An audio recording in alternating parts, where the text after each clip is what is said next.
Hi everyone. Hi my loves. Hi Teebs. Hi Shoes. Hi Rad. Hi Hannah. Hi Kid. Welcome on in. Hi everyone. Guys, stop fucking scattering. What the fuck? Nip peeps. Hello. Welcome on in everyone. My name is Alfie. And I have a surprise for you. I don't got the energy to run away. It's okay. I have a surprise for my chat. Yes.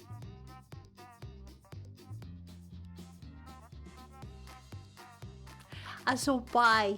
Yes. Hera, get the fuck back in here. Like, Still got that Shadow the Hedgehog model. No fucking way. So I have a tiny little surprise. So, Hera, my manager, Gerardo, decided to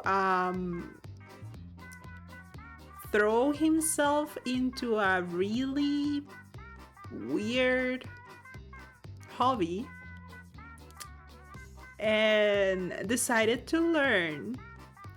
Hi, Bunya, welcome on in.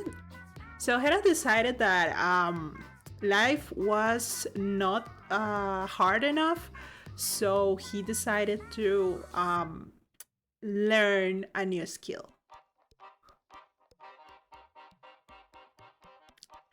And he decided that what? Yeah. He decided to learn a specific skill that is pretty useful for me.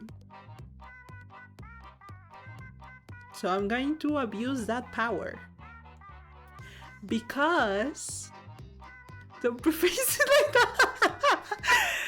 Because I am going to abuse that power. Because, guys,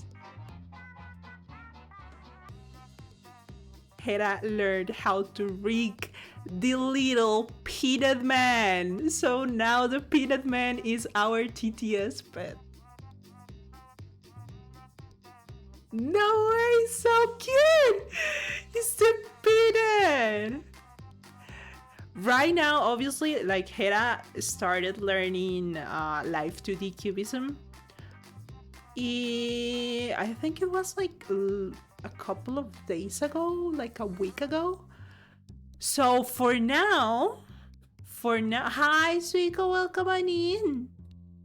So for now, mon amour, the only moving parts of the mascot is the face.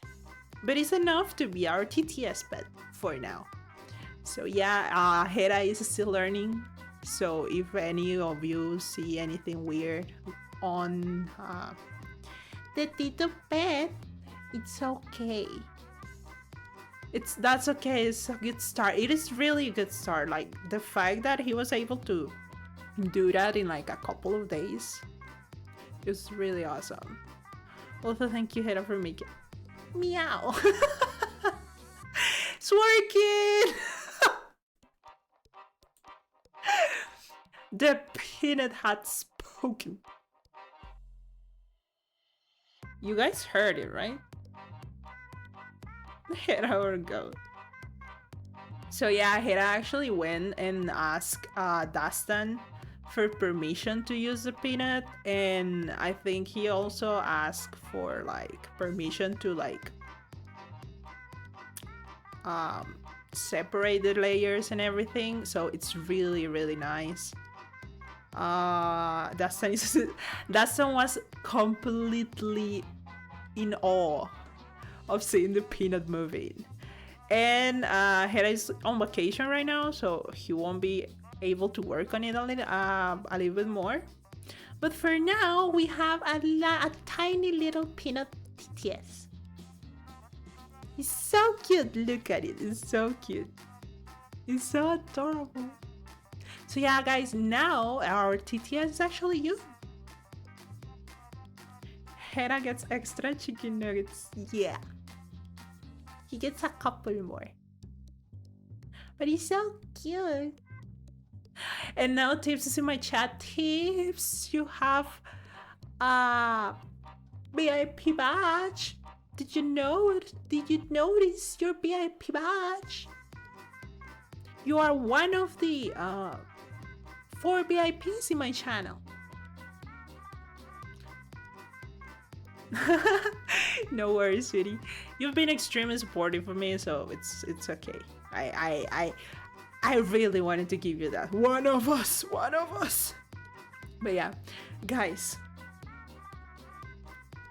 Today, I am extremely excited because there's one game that I've been waiting for like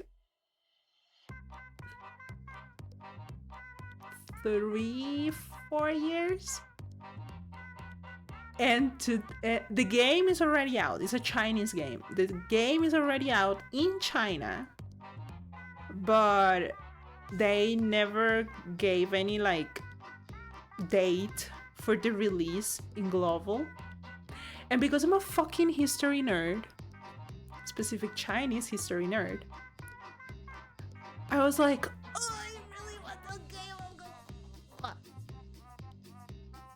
And today, like a couple of hours ago, they added a new trailer that I haven't watched, by the way. I was like, you know what? I'm going to show this to my peanuts because fuck it, I really want this game. And they also announced a closed beta for the game. Is Teebs a peanut? He is whatever he wants to be. He's not, he's a radio. Chat is peanut. Yeah, chat is peanut. Teebs is still not in the screen. Teebs is coming in 15 minutes. So before that, I am going to actually... A radio peanut! I mean, the peanut is adorable, and I really like the fact that you can, like, dress it. Teebs nut, oh my god. Oh my god. I was in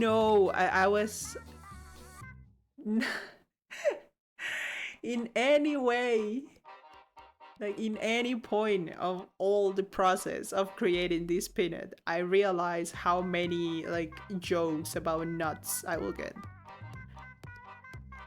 Because in Spanish it doesn't work like that. Yeah, Teebs is in chat, so technically Teebs is a peanut. Yeah. Forget these nuts, now it's Teebs nuts. Yeah, well. By the way, guys, I remember someone asking what will happen to you in November. Because it's not November, right? So I asked Dastan to make a model, well, a drawing of the peanut, but only a shell, like half a shell of a peanut. Because I'm like, bro, that is so funny. That is such a funny inside joke. Just the gloves, yeah. It's like, nah. Like the face and no peanut. Half the shelf of peanut, just a peanut shell. November is the Hunger Game for nuts. Oh my god, our little mittens. I really like mittens, even though I don't use them. So that's why you guys have mittens. I am so happy. I half nut November. That is exactly right. Half nut November. What is going on?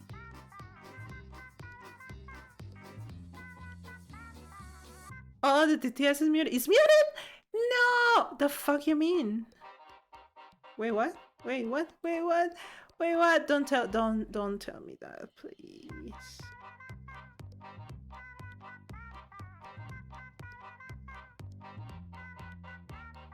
Oh no.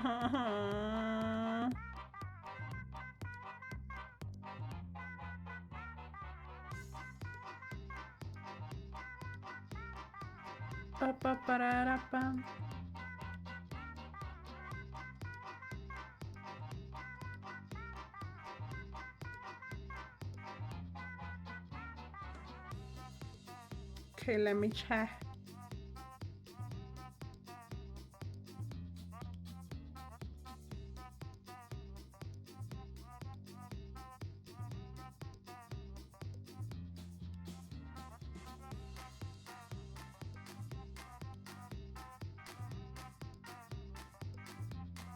Pog Online Poggers. There you go. Tori.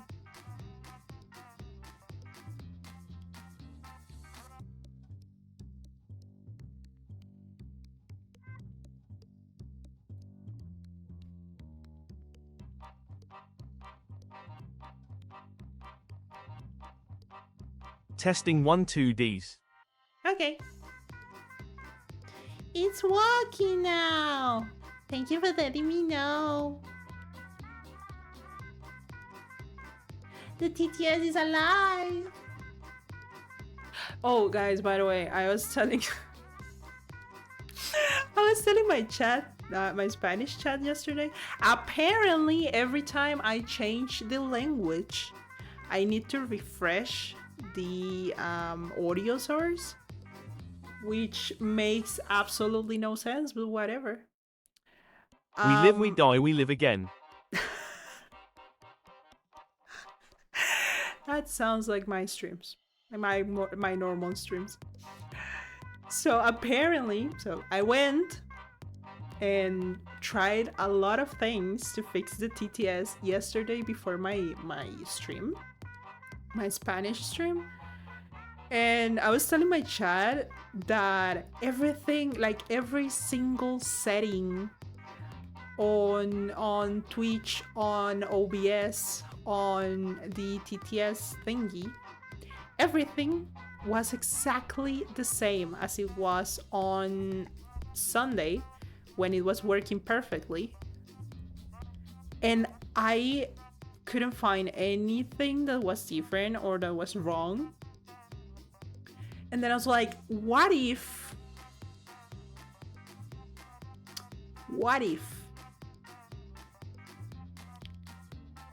I have to open the 3 programs, VTube Studio, OBS, and the TTS in a specific order? And I was like, nah, that's probably not it. Nah. Wanna hear the peanut butter joke? Nah, you'll just spread it around.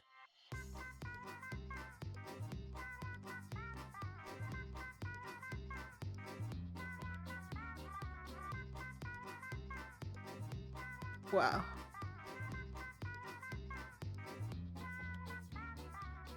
Wow. That was so bad. Shoes, that was so bad. That one is so bad. No. Oh my god, going back to the TTS thingy. So I was like, nah, I don't think that's the problem. I don't think that's going to work. It worked. That was all I needed to do. That was everything I needed to do for the fucking TTS to work. To open the 3 things in a specific order. It makes absolutely no sense. But apparently that's how it works. And now I'm noticing that every time I change the Peanuts language, it has a different source. So I need to change that as well.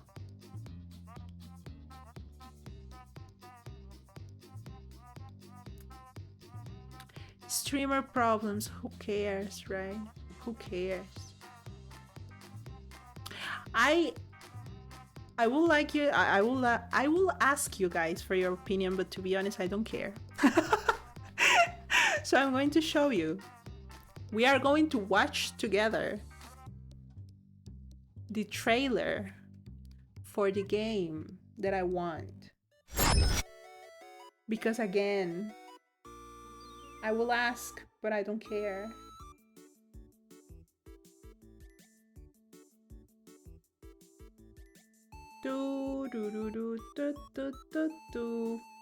The game, it's called, I'm going to turn off the music for a second. The game is called Where Winds Meet. Haven't even seen it. Hello, Soa. Hi, Dastan. Hi, Dastan. The game is called Where Winds Meet. It's supposed to be like a wuxia game, like an open world MMO wuxia game. Set on the warring periods after the Tang Dynasty in China. I heard wuxia. Hi Jade. So that's the premise of the video game, and that's the reason why I really want this freaking game.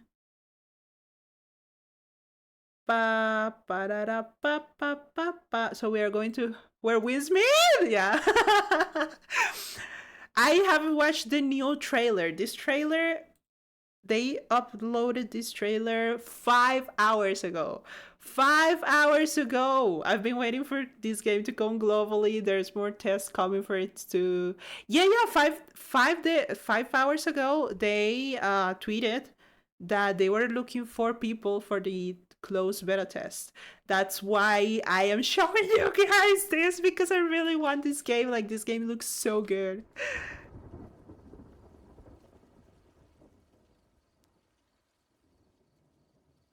Have fun, Hera. 我是禅一咒，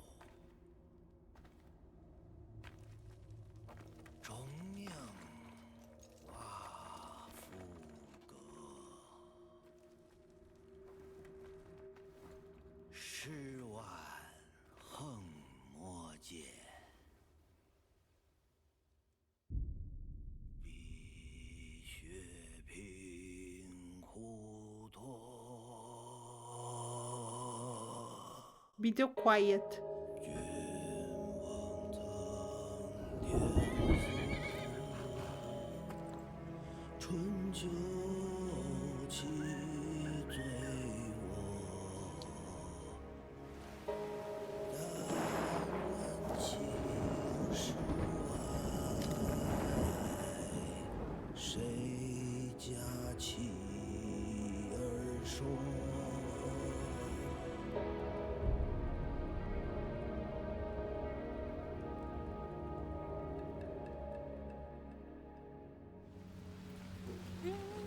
I want this game.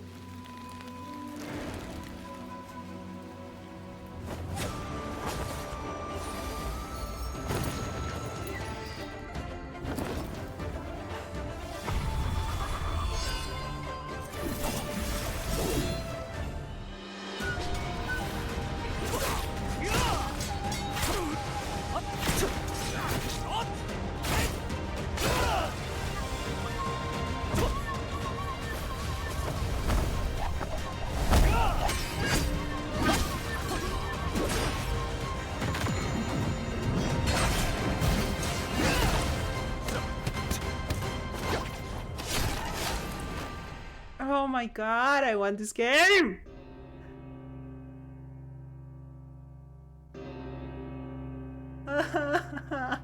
Oh, it's coming to Steam, by the way. It's coming to PC. Oh man, there is a bunch of familiar names in this chat. Hi! Hi, Tsunami. Hi. Welcome on in. So that's the new trailer. That looks gorgeous. That's the new trailer. This is the trailer that they came up with on a game show. Alpha, are you fan of wuxia, shanxia games too?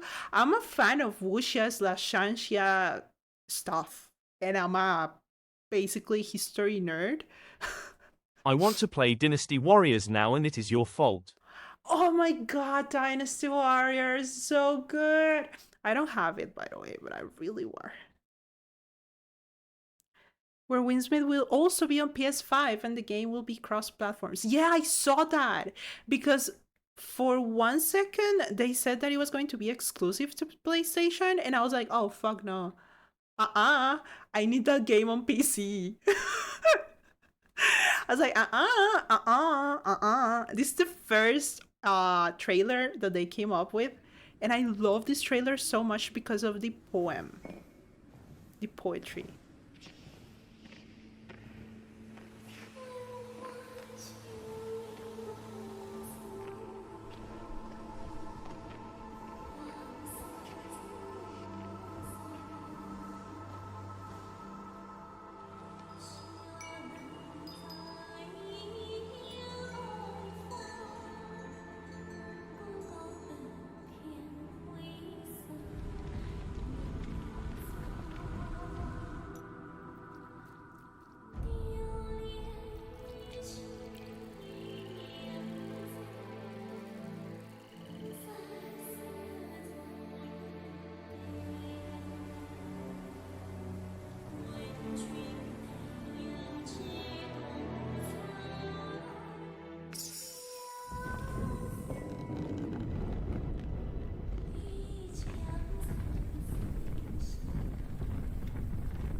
really want this game.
I really want this game.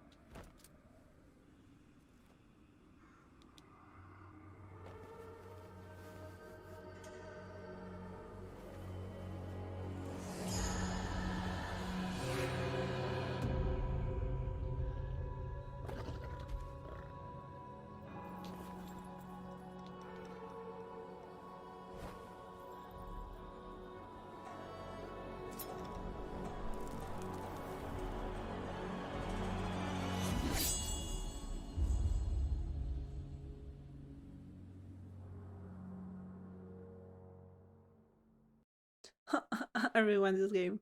I really want this game. I really want this game. If you ever want to play more Wisha games, I know a bunch of them on PC. I need to play. I need to play a couple of other ones, but I'm saving that potential for streaming. Yes, Jade, I will. I will be so freaking happy if you could share that list with me. To be honest. Yeah, if you want, you can join the Discord. You can type exclamation point exclamation sign Discord. My Discord is tiny. It's tiny little like family Discord type. Thank you so much. I really like that. So guys, if you watch correctly, in the second trailer there is a girl singing in traditional opera something. That something is a poem. So the game is based where it's not based. Is set. Is it the warring periods? Just let me double check if it's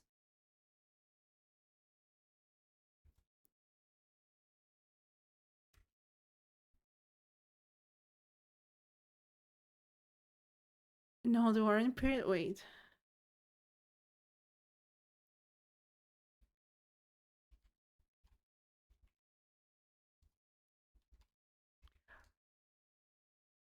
Okay, so yeah, it's the warring period. Okay, so in China there's a dynasty, right, called Tang Dynasty. In English, it's usually called Five Dynasties and 10 Kingdoms. Yeah, so there's a dynasty called Tang, and then there after the Tang Dynasty, it's the warring periods. So the game is set on the fifth year of the warring period, so of this Lesser Song Dynasty, which is basically 5 years after they defeated the Tang Dynasty.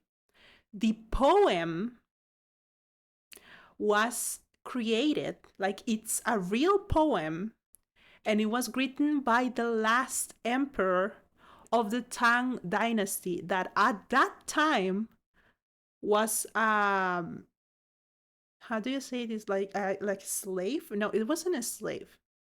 He was in jail. He was incarcerated by the Song family after defeating the imperial family. So he was incarcerated.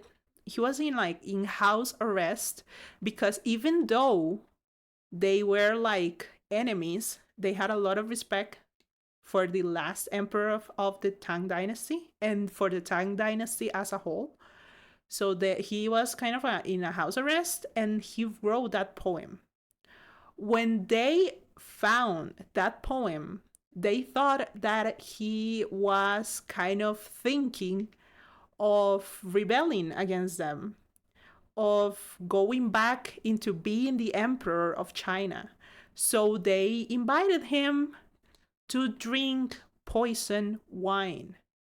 So that's the whole opening scene on the game, because it's based on that specific part of history. So that's really the reason why I really want to play that game, like to find those little details about like whatever they want to do, because it's extremely fun noticing like those little details and everything. Hi Tsunami 13.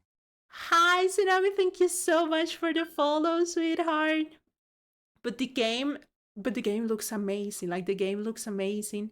The game sounds amazing. And it's so freaking cool. Oh my god. But well, that's the game I really wanted to show you guys. But now it's time to call Teebs. Teebs. Teebs.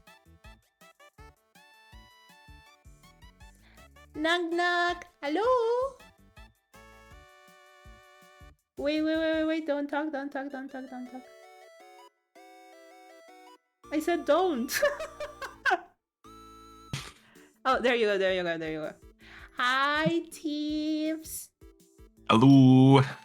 Hi, sweetie. Hi, Alfie. Sweetie. Oh my god, Teebs is here. Guys, Teebs is here. Look, guys, it's Teebs. Oh my god. Hi, Teebs. Hi, Alfie. Hi, chat. Teebs. Oh my god, I'm so happy that Teebs is here right now. Everyone say hi to Teebs. I'm going to change, by the way. I always do the nerd parade as human Alfie. That's how I call her. Mm-hmm. Because it's basically like my experience while pretending to be a human. Because I'm not a human. Your human form is so cute, though.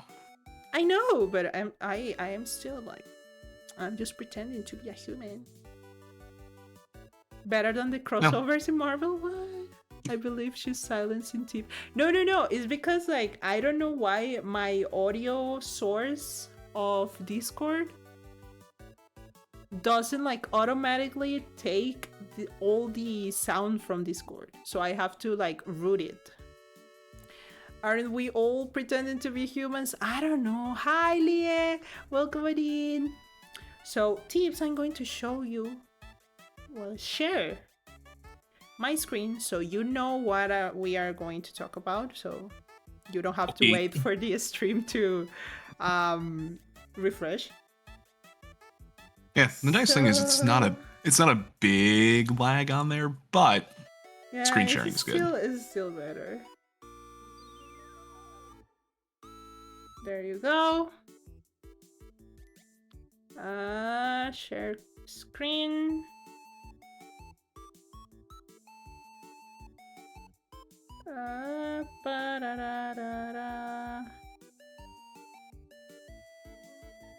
Discord being funky. Yeah. So, oh, there it goes. There you go. See, when I was watching another stream earlier, Discord went down, and Discord was down for at least half an hour. So I know it's been kind of giving people issues today. Jesus Christ, that would be so annoying. Imagine. I'm not gonna jinx it, but imagine. So guys, we are going to talk about fears and phobias, like irrational fears and phobias. So we are going to start the nerd parade. Oh my god, hi. This is the first time I'm doing a nerd parade in English, so please be mindful. I'm trying my best. I'm really sorry if I mispronounce something. To be honest, anytime I've watched any of your English streams, you speak it very, very well. My English is a C1/C2, but it's business English. And I was telling them how I started like learning English. I was like 3 or 4 years old, and my brothers are like, we have a really big age gap. So they were like, how the fuck do you play with a baby? So they decided to teach me how to read. And then I took an English course book that my brother had, and I started reading that. And I was like, wait, this is not Spanish. What the fuck? So I reread that specific, it was like a 5-book series to learn English. And then I realized that it had CDs on it. So another one of my brothers was like, this is what you do with a CD, you piece of fucking stupid shit. And I was like, oh, so I can hear the book while I read the book. So a lot of the like words and everything that I know are because I read a lot. I read a lot. But the pronunciation and sometimes the grammar of some stuff that I say, it's what is like a little bit hard for me. No, I get that. I'm not going to say like I suck at English. Me not speak English today. Oh my god, how do you call that? Like no, like my English is pretty good. It's just that one is business level English, and second, most of the words that I use is because I read them. But I mean, the way you went about it is probably one of the more common ways to learn the language.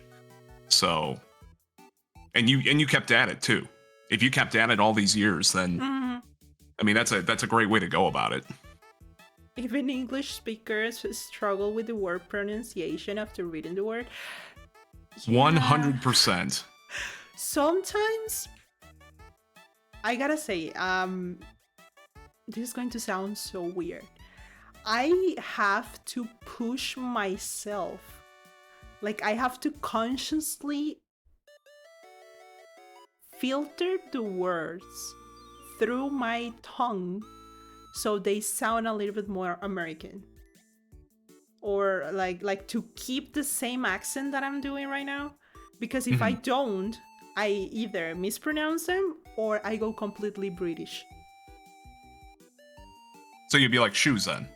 Yeah, I'll be like, hello my loves, a bowl of water. What is going on there? I can't believe you've done this. Something like that, yeah.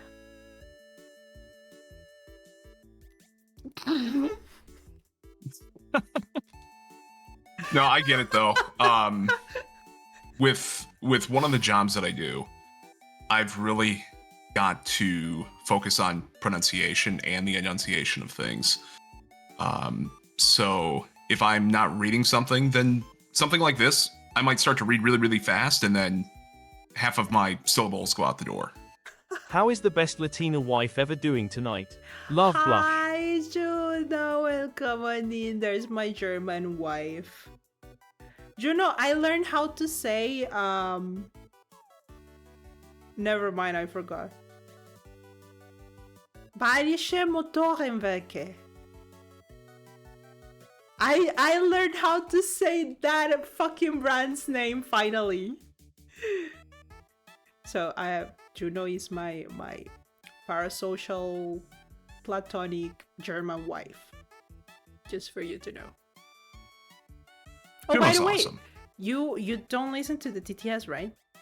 Like you're not the I audio cannot input. hear the TTS right now. Yeah. And you won't be able to because I never found how to do that.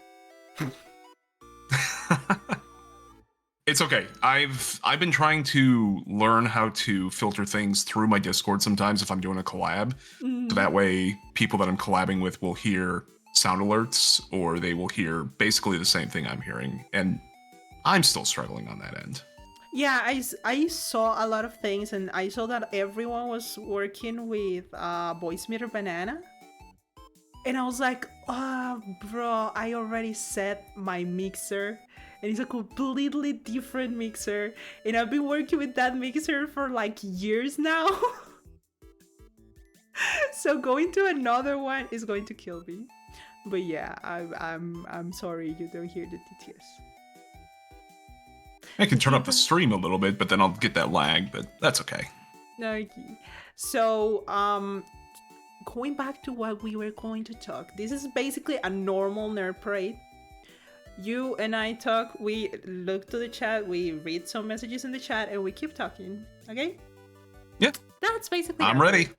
So we're going to start is the first fear, or the first phobia is mine. And it's thalassophobia.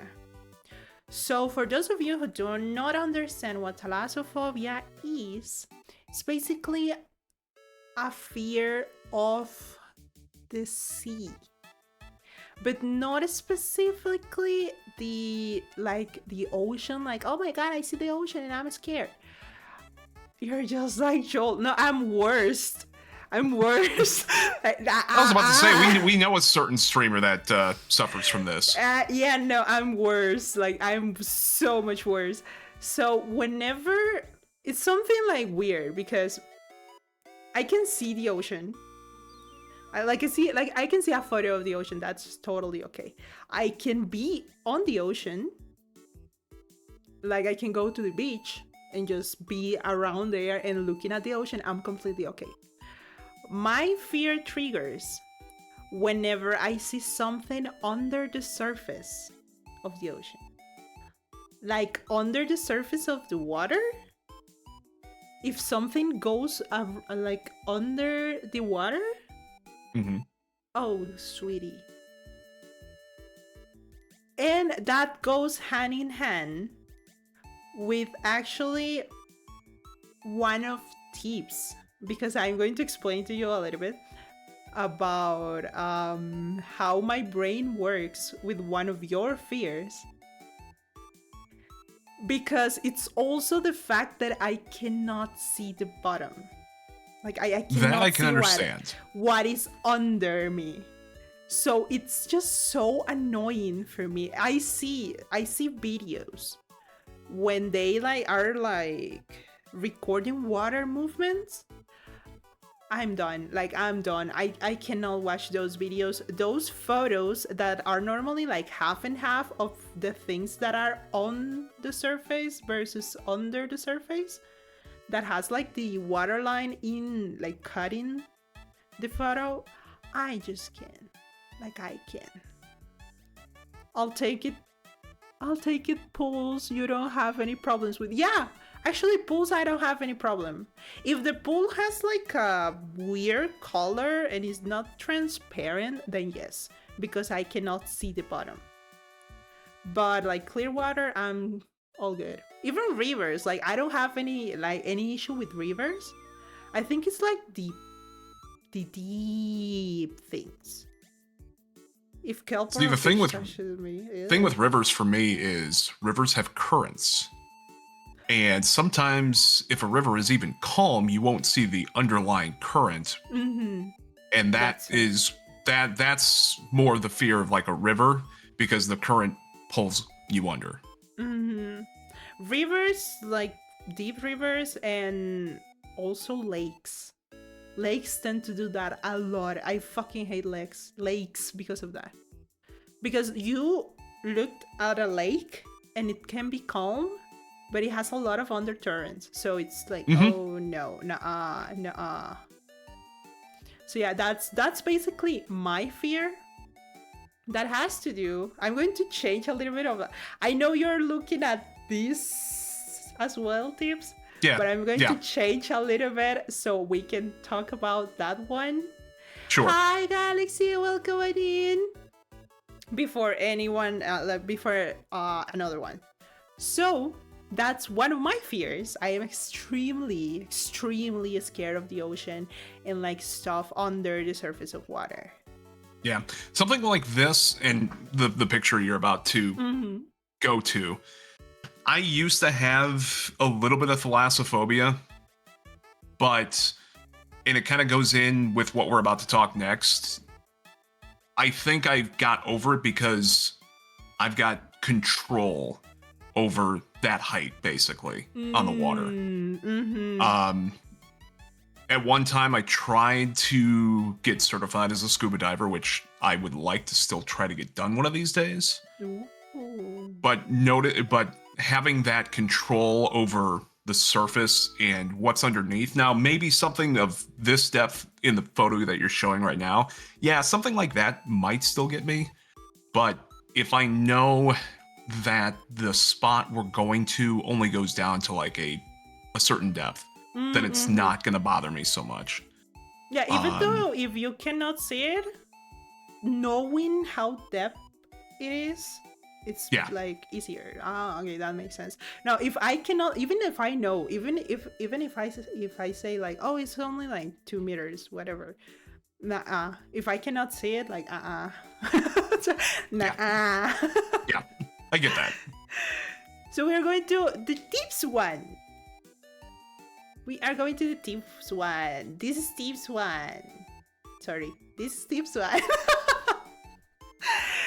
So, this, as Steve said, has a lot to do with not being able to see. Personally, I love water. The ocean puts me at peace. Tsunami. Heights. Correct. Tips. Acrophobia. So I've always just had this phobia came on when I was growing up. A lot of times my family and I would take summer vacations out to the mountains. Now, if it's the height that you go up in the mountains because you get so high up on the mountains where you're up like 10,000 feet, 15,000 feet, somewhere up there. And you start going on these hiking trails where you've got little room to walk. There's nothing to grab onto. It's like a cliff that goes down several hundred feet right next to you. And it's one of those, if you fall, there's not going to be much of anything to stop you there. But it's just that once you fall, you have no way of stopping it. So that's where my acrophobia comes from. And I think that's why when we go back to the thalassophobia, that doesn't bother me so much because you're on the surface and you know that you can't necessarily fall. But when you're at a height, like up on a bridge, up on a mountain, in a skyscraper, whatever it is, it's just one of those things where you look down and it's so far. And just the thought of one wrong step, one wrong move, and that's it, basically. Okay, first of all, hi Will, welcome on in. Second, no Jade, don't worry, there is no trypophobia. So don't worry, you can still watch the stream. Control is very, very significant. Yeah, in the fear of heights, it is. I was telling my friend Aston, because I do all my nurse parades with her in Spanish, and she also had the same fear. I was telling her that I am not afraid of heights, only because I can see what is under me. But, and this is a big but, I like big butts and I cannot lie. So this is a really big but. If I'm playing something in the space and I have to fucking jump and I cannot see what's... Oh, brother. I cannot handle heights if I'm playing something in space. Mm. Like, for example, I used to play Destiny 2 with some of my friends. All of them always ask me, like, share your screen. Like, share your screen because I don't know why you're so afraid of just doing this jump. Mhm. And I'm like, oh my god, I'm going to fall. and it's because of that. And if I think about it, it's because I cannot see the like what's under me. Tall escalators are terrifying now. I used to be okay. Oh, really? Oh, shoes. We can. See, I do talk have about that. Yeah, any games that I've played that involve heights, and I've even had this issue in games like Genshin, especially when you go to Leeway and you've got all the really, really tall mountains in Leeway. There are spots in that part of the game where you can look down and you see what's underneath you, but it's a big fall. So sometimes even my acrophobia will get triggered in that. Now it's not. It's light compared to seeing something in person, but it's still also that fear of, even in a video game, if you fall, then you're probably going to die in the game, or you're going to get very, very hurt if that happens as well, or if there's no fall damage, you're lucky. So even in some video games, that can happen to me. That's why. So, my friend, I think you've seen Mona around on certain streams and whatnot. She got me to play Chain Together with her. Oh, fuck. And that started off okay, but as you got higher and higher in Chain Together, I could feel my fingers like trembling slightly because it's one wrong move and we have to start over, or one wrong move and you're just going to continuously fall and fall and fall till you hit another platform, or at the worst case you get back to the bottom. So with games like that, those can give me some issues, but again, it does not go to the amount that I experience in real life. A lot of in real life stuff too, if I do have some control over where I'm at, let's say, you're high up, you're next to a railing or something, that I do okay with as long as I'm looking straight ahead. But the moment I look down, that's when I have an issue. Like looking like how far can you fall if you fall. Yeah. So I saw Shoes mentioned a experience at the CN Tower, which is in Toronto. I had a very similar experience at the Sears Tower in Chicago. They have something called the Sky Deck. So you're going up 103 stories in the Sears Tower. And they have glass boxes that extend outside of the building. Outside? Outside. So you walk around, the top of this. It's almost to the top of the Sears Tower. I think it's like 3 floors down of where the top is. And, you're walking around, you're looking at all, the cityscape, you're looking at Lake Michigan, you're looking out far towards where the suburbs are. And then you get to the glass boxes. And that was one of those where, okay, I was with a couple of friends and a couple family members where I knew what sort of view you would get once you step into the glass box. That was one of those where I had to walk in and look straight. And, I looked to the left, or I'm sorry, I looked to the right because we were in, I want to say it's 4 or 5 boxes. We were on the far right. So I looked to the right and, it's fine because I'm looking at, the scenery around the city. And then you look to the left and you notice the other glass boxes that are sticking out from the building. And they probably only go out, I don't know, maybe about 150 centimeters from the building. So like 5 or 6 feet, basically. Mm-hmm. And I look to the left, and it's like you're looking at the people in the adjacent box.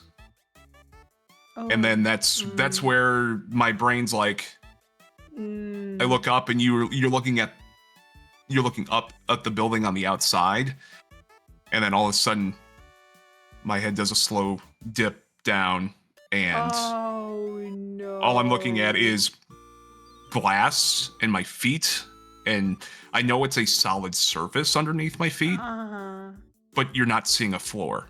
Yeah, no. I am seeing the street, which is some 1,300 feet below. Oh. She says I actually laid down on the glass. That was tricky. So my aunt that was with me at the time, she wanted to get a picture of me out there. And she had me sit down on the glass, in the corner no less. Yeah. Oh my Given God. the picture actually came out really good. As soon as she was done, I leapt out of that box so quick. And I'm like, okay, I've had my one experience. I don't have to do this again. Oh my God. She's actually asked, well, she said something really fun that I was going to ask you. How about roller coasters? Roller coasters for me. By the way, hi Sago. Hi Sago. Roller coasters played a role in heights for me up until about I was in middle school. We had a trip in middle school at the end of the school year where we went to an amusement park called Cedar Point, which is in Ohio. And they've got dozens of roller coasters at Cedar Point.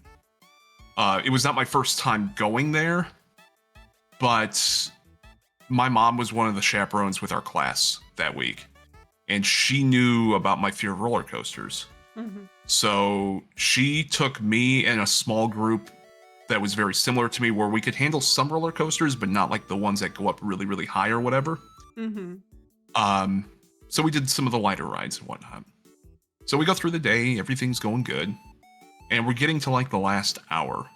Sun's starting to go down, park closes in like an hour, whatever it is. And we're just kind of relaxing, and we just ate dinner and whatnot. And then a group of friends come up, and they're like, hey, you want to go ride this roller coaster? And it's one of those where it shoots you out, and you go up a spiral at one end. And then you go backwards, back through like the station, you go up another spiral at the other end. It just goes back and forth like 5 or 6 times, basically. Yeah, we call, like in Spanish, or in my country at least, we call those ones boomerang. Okay. I think this one was called like Wicked Twister or something. So this small group of friends came over, and they're like, hey, we're going to go ride this. Do you want to join us? And I look at Mom, and she's like, you know, that one goes fast and it goes up high and everything. And I'm like, you know what? Trip's almost over. I want to go have fun with friends. I'm going to go join them. I'm going to see what it does. And I rode it. And afterward, it was like, that was a lot of fun. So proceed some years forward. I went to another amusement park, and this one was named after, this roller coaster that they had was named after Superman.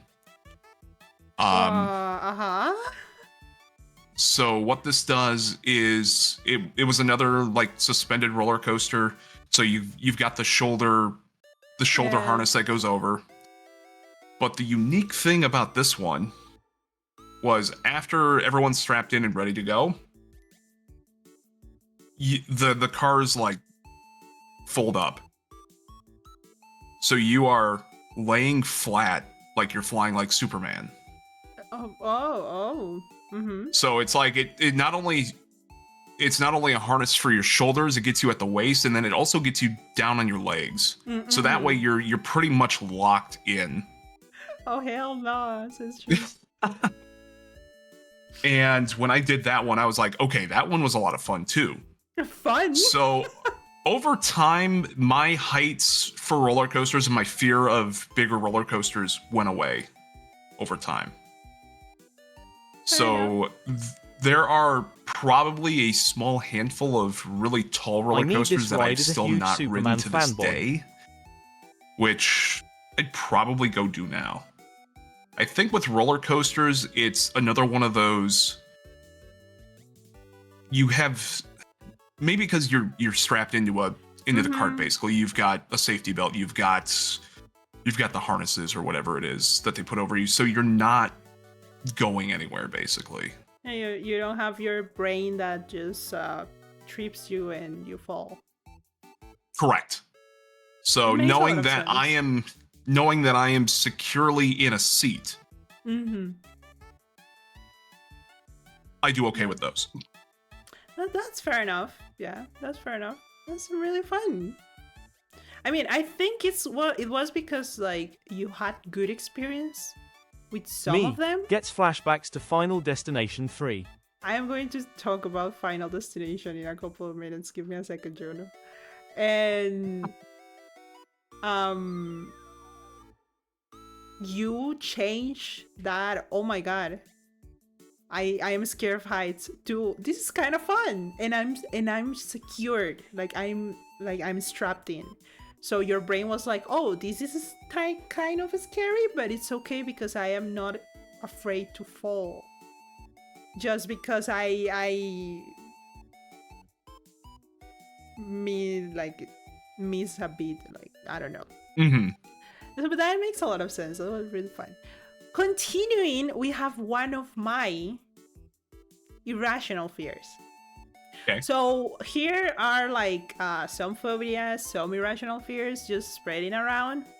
Okay, it says, Rico, my phobia is linked to thalassophobia. It's the fear of underwater species, in particular water dinosaurs. And by all the fishes that look like these, for example, sharks, fishes with a lot of pointy teeth. Oh, that makes a lot of sense. Narina, bienvenido. Welcome on in.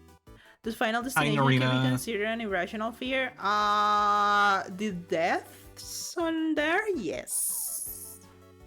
So we are going to actually talk about one of my irrational fears that was created by Final Destination. I am afraid of getting pushed between a closing door in an elevator. Oh yeah. So what do I do when I need to use an elevator? Because I don't care about elevators. Oh, glass elevators. Oh yeah, shoes. That I can understand. Because of the height, right? Because they are glass elevators. It's the glass, and you've got the floor at least underneath, but everything else around you is glass, so you're seeing everything. Yeah, those one I forgot to ask too. So I'm afraid of like getting pushed between the closing doors of an elevator. So whenever I need to use an elevator, I wait until the doors are completely open, and then I put my two hands in one on each door, and I push. I fucking push. And I'm like, I am not going to take chances here. If I see a door closing, that elevator is done. Like, if it starts closing, goodbye. I am not going to put my hand in there to try to stop it. That elevator is gone. I can't wait for the other one. And that's because on Final Destination 5, I think it was 5, there's a scene where someone gets stuck in one of those, and the head ends being no longer attached to the body. So no head. So no head. Because of an elevator. Was it too? Oh yeah. It was the traffic one. Yeah. Understandable. Have a nice day. I do put my hand in the doors of trams since they always open up again. What? I just can't. Like, I see electric doors, and I'm like, that's going to kill me. But that is exactly my thought process. If this happens, I'm going to die. If I put my hand here, it's going to like cut off my hand. So it's like sometimes I've run into elevator doors where they are just very, very you'll get the ones where if you put your hand there, it'll stop and reopen. Mm-hmm. But I've seen people where it's like they try to keep that thing open and the elevator will not budge. They will still try to close. I will have a panic attack at that. Yeah. Yeah, no. I will say for me, elevators do sometimes have a little issue with my acrophobia too, depending if I'm going like up in a big building or something. Actually going back to the Sears Tower real quick, Chicago, that goes basically from ground level to the 103rd floor, and it's all one elevator. And it comes back to that fear of, if this elevator breaks down, we're just stranded, 700-800 feet up in the air in a box in a shaft, basically. Yeah, that is an no. Have you ever went on a subway? If yes, does your fear applies to this? No, but it does apply to trains. So I think it will like be the same in a subway. Yeah, I can see that, because like they've got the elevator style doors at least where they close from both sides and open from both sides. So yeah, it does apply to trains, even buses, autobuses. Anything that has kind of an automatic door as well. Like the building I used to work on, it has these fucking automatic doors that spin. Like this is a spinning door whenever you approach them. And I always thought like I will, if I get stuck there, I will die. So every time I got to work, the fire alarm started like going, because I was like, I am not going through that door, and I opened the emergency exit. So every single guard, after they saw me do that like 3 times in a row, every single guard turned off the alarm every time they see me walking through the building, because they were like, oh, this bitch is going to set up the alarm again. So, and I was like, oh yeah, hello, welcome, hi, good morning, bye. Because I was like, Hi, Jade Xun. Thank you, Jade. Thank you for the follow. But it was so funny. And there's a new fear unlocked due to Final Destination 6 for new generations. Oh yeah, the new movie is coming up. I forgot they had another movie coming out. Yeah, it looks fun. It looks fun. I'm really curious to see what type of like deaths they're going to add there.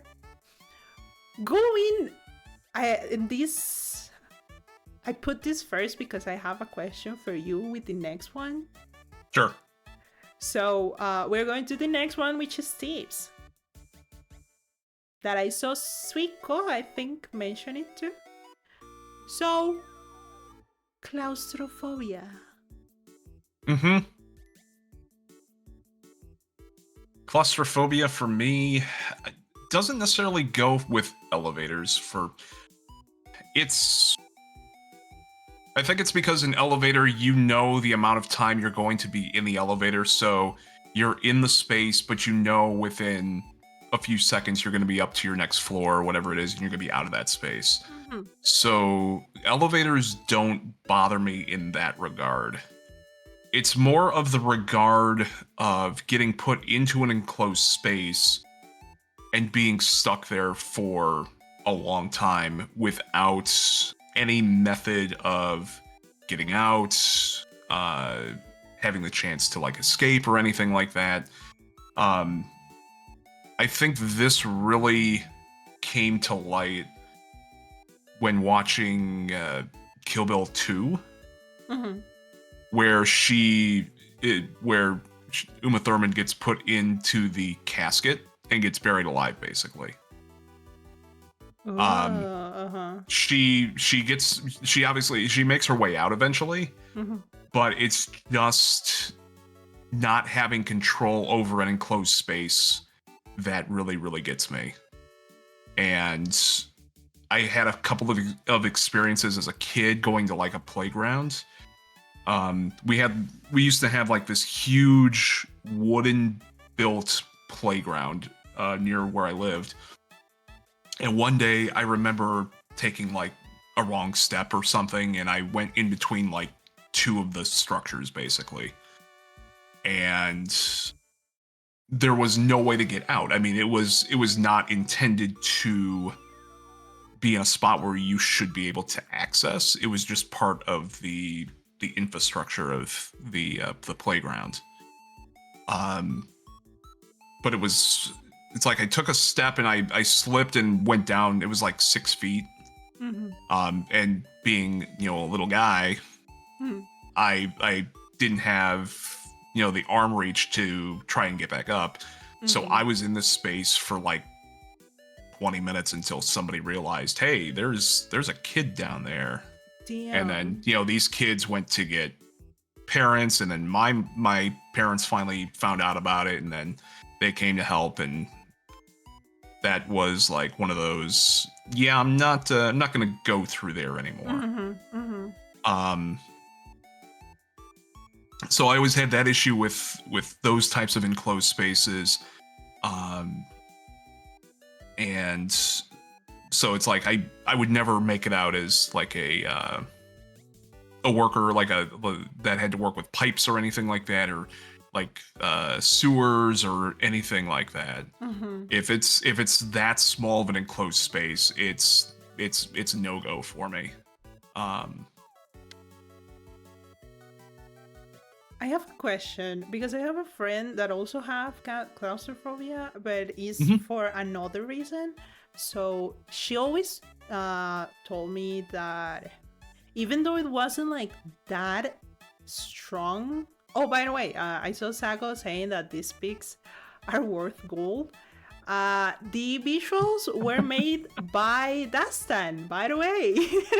Dastan made the visuals for today's Nerd Parade, and she's the one that normally does basically all the visuals for the Nerd Parade in Spanish. So yeah. Thank you, Dastan. Thank you, Dastan. Love you, Peach. Even though you're a wolf, you're my Peach.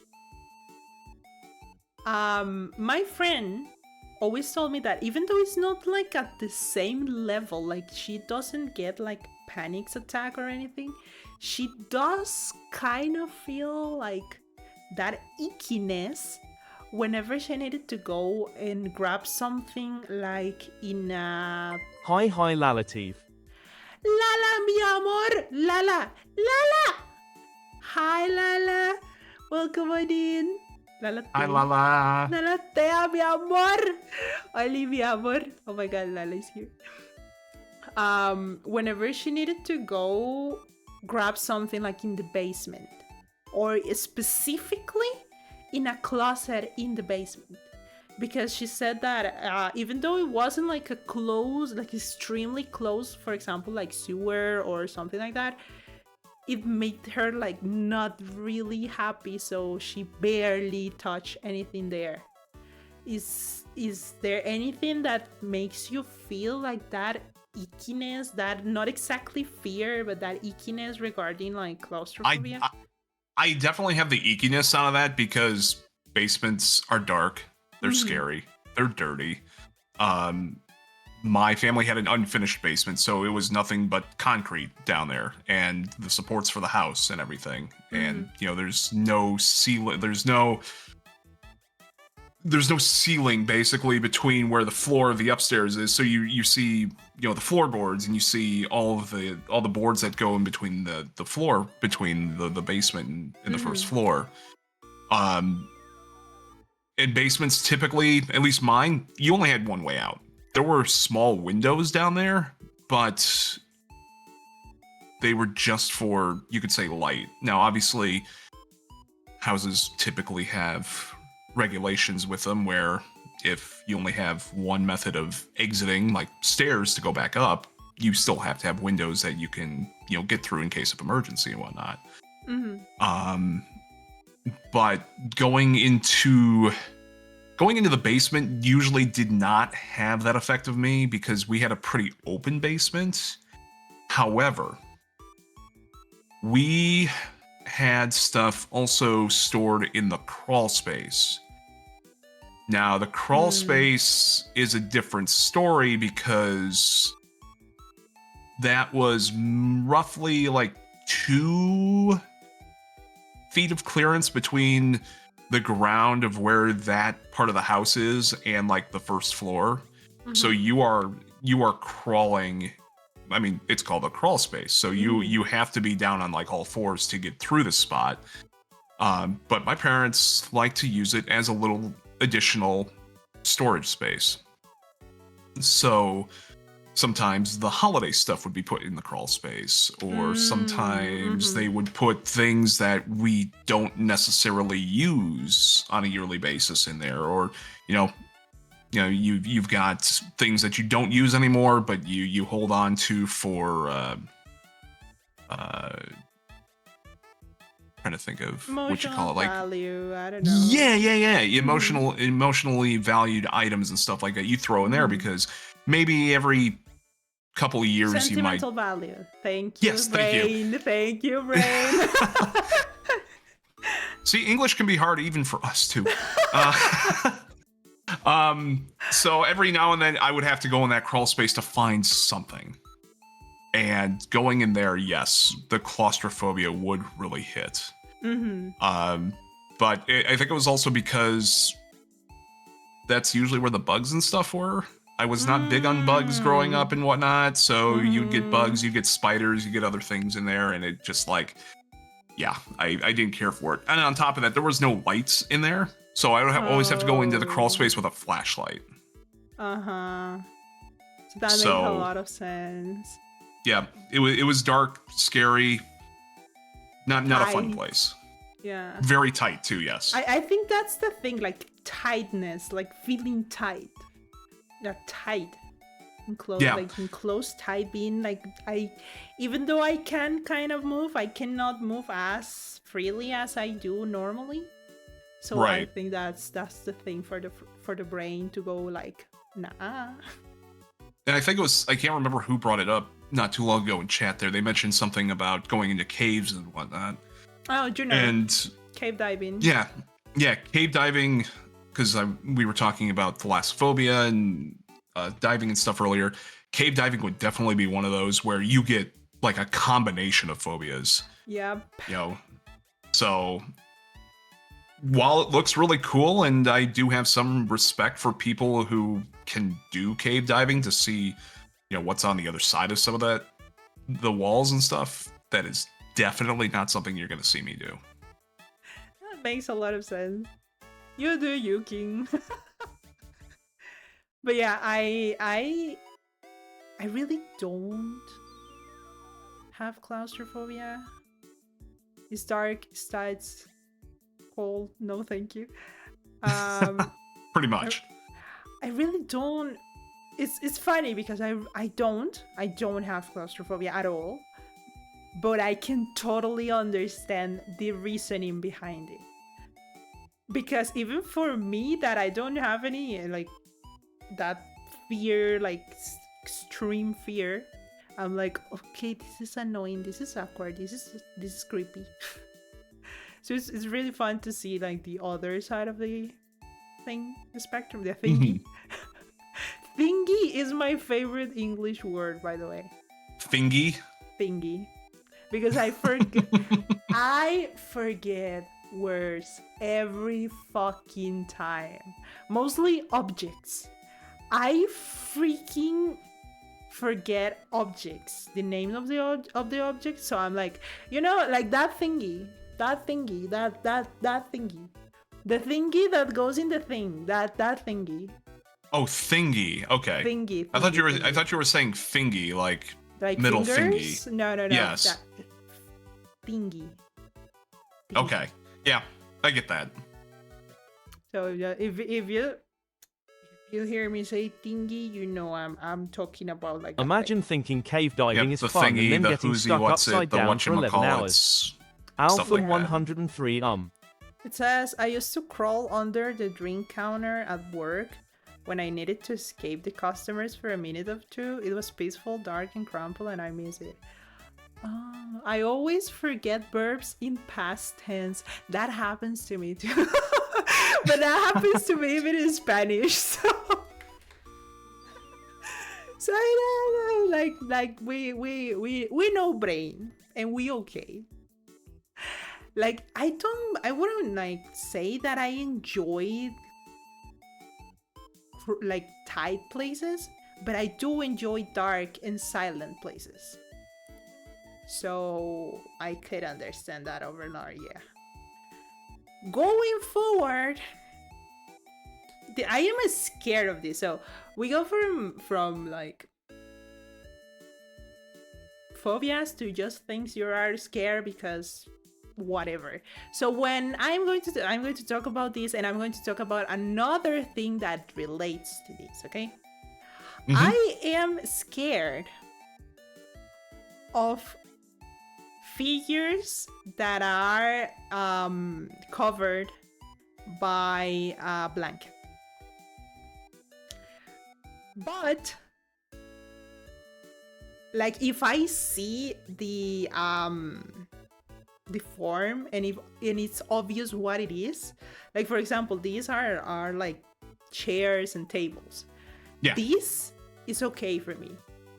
My problem is when I cannot see exactly what it is. So I either have to gaze the shape, thank you, the shape, when I cannot like figure out the shape of the thing. Right. So it could be something so basic that, you know, if it's a tall cube or a rectangle or something, then yeah, it could be like, anything. Okay, like if it has points, or if it has like rounded edges as well, I'm like, what the fuck is that? Like that makes absolutely no sense, because that's the thing. Like I cannot see it, therefore I don't know what it is. And it can be like a pile of plushies, let's say. If it's covered with a blanket, I am not going to leave that fucking lift that fucking blanket ever in my life. Like I'm not no. And sometimes even when people put on these types of blankets on mannequins, oh brother, I can definitely see the fear there. That's even worse. You put a mannequin with a blanket in front of me, I'm dead. I'm dead. I am like, I accept my destiny. So fear of the unknown, kinda, yeah. But it comes from one of my silly, I would say, fears that are these fucking dummies. These dolls that people that do ventriloquism do, like the ones that move the eye and the mouth and everything. There's a movie about that called Dead Silence. Fucking hate that movie, by the way. I don't think I've heard of that movie. If you're not scared of those dummies, you go watch it. But I am scared of dummies. So in that movie, there's a dummy. It's about fucking dummy. So marionettes, yeah. But specifically the ones that move the eyes and the mouth, that are used by the people. I don't know if that's called ventriloquism in English. Yeah, you could say that's ventriloquism, because if you watch like a puppeteer or somebody moving the doll and they're talking, as the doll or the puppet, you'll notice that their mouths are not really moving, basically, and they're shooting their voice basically into the doll, basically.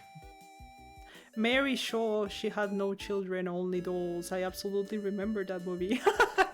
That one. We call them ventriloquist doll dummies, yes. Yeah, those. Those are the one that oh my fucking god, I hate. So when I was a teenager, okay, I'm going to tell you like how I started being afraid of dummies. Mm-hmm. Do you remember Goosebumps? Oh yeah, I grew up with those books. Oh yeah. So do you remember the TV series of Goosebumps?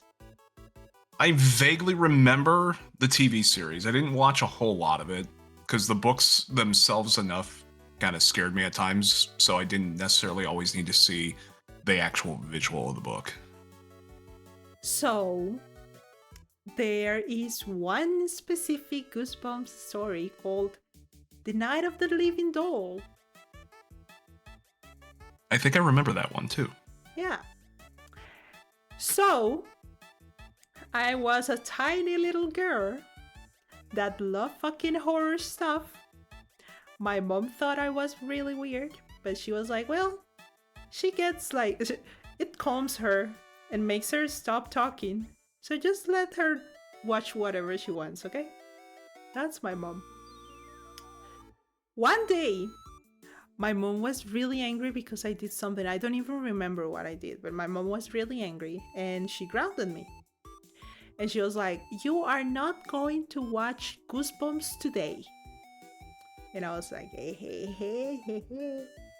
We are going to my uncle's, we are going to my granny's today. Aha.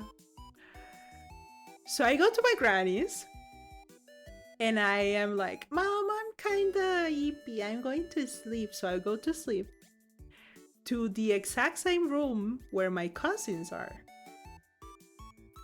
One of my cousins knows that I watch Goosebumps and that my mom is completely okay letting me watch Goosebumps.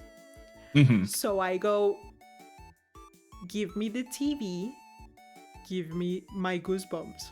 So imagine like a little child of like 6 years old telling you, get the fuck away from me, give me my TV. And he does. And that's the time where fucking Night of the Living Doll episode was airing. And if you ever watch that episode specifically, it doesn't end because it has a part 2. And it ends in the doll being really angry and wanting to kill the mom of the protagonist. So 6-year-old me goes around crying because I watched an episode and now that doll is going to kill my mom. Oh no.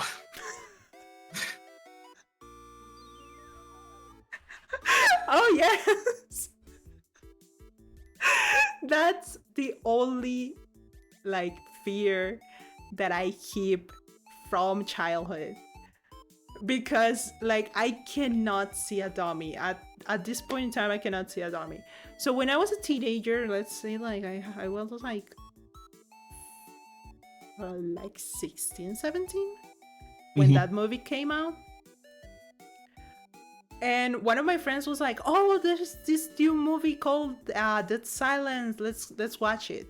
And I am telling you to watch it with me because everyone else is a fucking pussy and you're the only one that likes scary movies. And I'm like, you know what? I'm in. Like scary movies. Let's go. It's a fucking movie about a fucking dummy. We didn't know. Even my friends, well, she probably didn't know, that fucking bitch. But I didn't know. So I was like, oh no.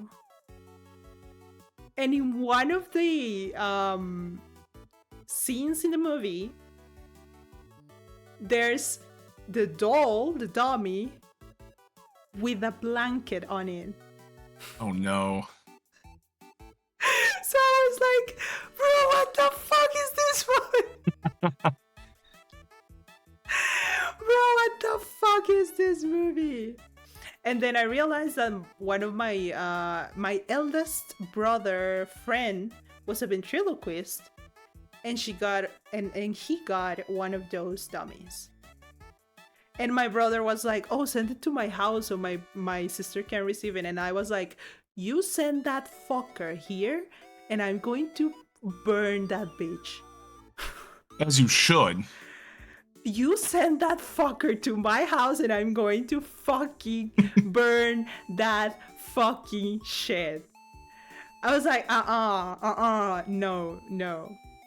So both of them go together. Like, if I've ever see, thank you for the pat, Suika. If I've ever see something that kinda looks like a doll or a mannequin with a blanket on it, it's like 3 times better. It's like both of those fears combined. Because it can be a dummy.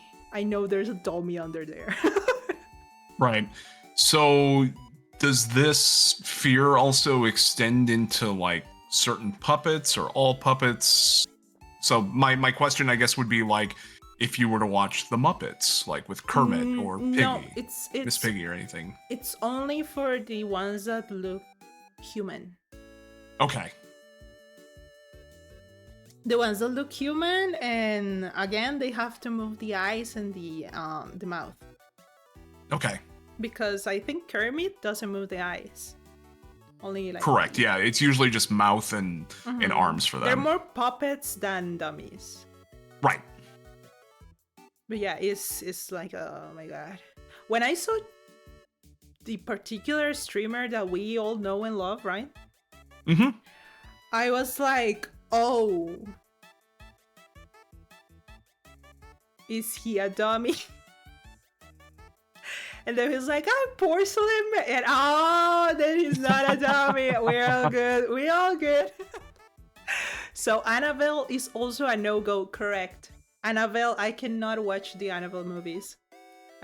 The Annabelle movies, because they used a dummy for those movies, but the real Annabelle, like the ragdoll, I am completely okay with that.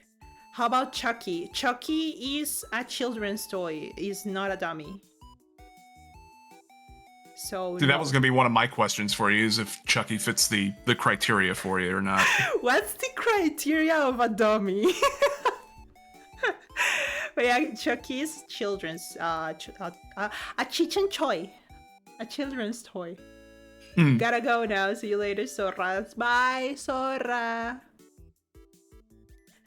So what else? I'm thinking like in dolls in media that I'm scared of.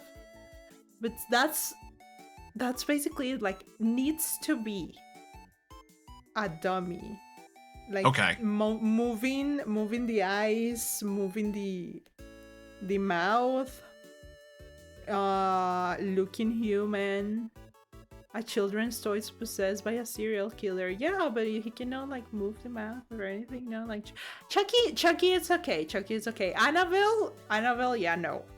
Annabelle is a full no. I'm fucking scared of her. Like the movie doll, not because it's a good movie, but because of the doll. Now does it have to be like realistic, or even like does this fear also go with like animated stuff as well?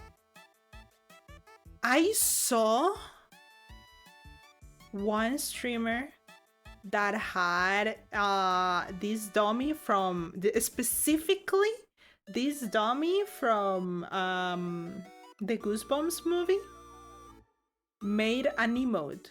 Like it had an emote of this fucking doll, and I was like,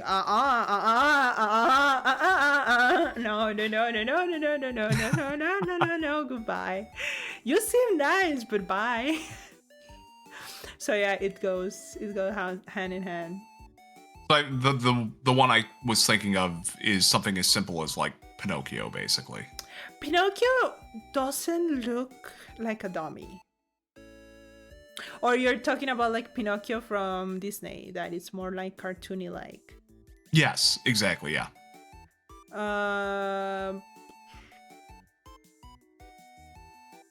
I think Pinocchio not. Mostly because even though if I'm watching Disney, in my brain I got like the real Pinocchio face. Like the one that does look like a woodlog. Mm-hmm. So even if I'm watching Disney, I'm like, oh, Disney fucked up Pinocchio. The one that I got kinda icky about it, but it's the same because it's Pinocchio still, is the one from Shrek. Ah, okay, yeah. That one does get me. That one is like, get the fuck away from the screen. But yeah, the one from Shrek, but not the one from Disney. And then I think Guillermo del Toro made a Pinocchio movie too, a few years back. You're afraid, Nivaski. You're afraid of sheets. Yes, I'm extremely afraid of them. They're going to kill me. Sheets are evil. They are evil. They are one. They are a legion. Even the ones that cover your bed? I have a two bed, so I don't know if I can call that a. I was like, can you call that a sheet? No, that's not the bed. Yep, that's different. So yeah, you get a pass there. Hey, I'm not scared of my own bed. What's the context? What's the context of this image? Is stuff that are being like covered by the blankets or the sheets. But this specific one is kind of incorrect because if I can see what they are, like if I can see the shape of it and understand what they are, I am not scared. It's mostly with things that are like shapeless or that have a lot of weird shapes and you cannot know what they are at first glance. Yeah, it's kind of weird. That's because that's the reason why it's called an irrational fear.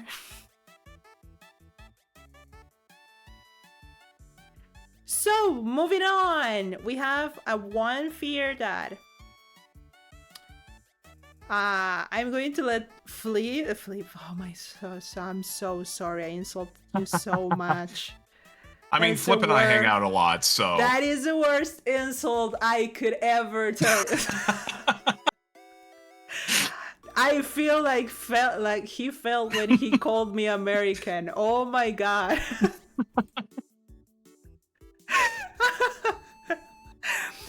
Well, I'm going to let Teebs explain this one because even when he was mentioning this one to me, I was like, wait, what? So yeah, Flip. Oh my fucking god, Tips. So sorry. Hi Dio, welcome on in. Hi Dio. Cheers, Carol. So we got, I think it's generally just called social phobia. I've had social anxiety for a long time, and I know being on something like this or streaming does not necessarily, you'd think I'm a liar because I yap so much that I would have social phobia.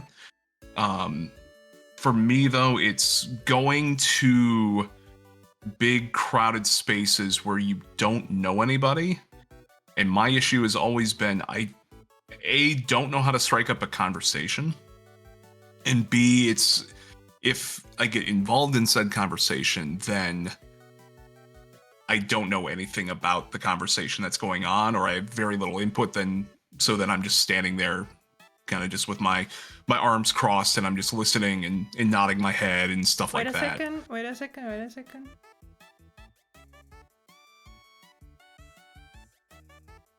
Teebs, can you hear me? Yeah, I can hear you. My OBS shut itself. Guys, are we still on? Yeah, I've still got your stream up on my end. Oh my god, thank god.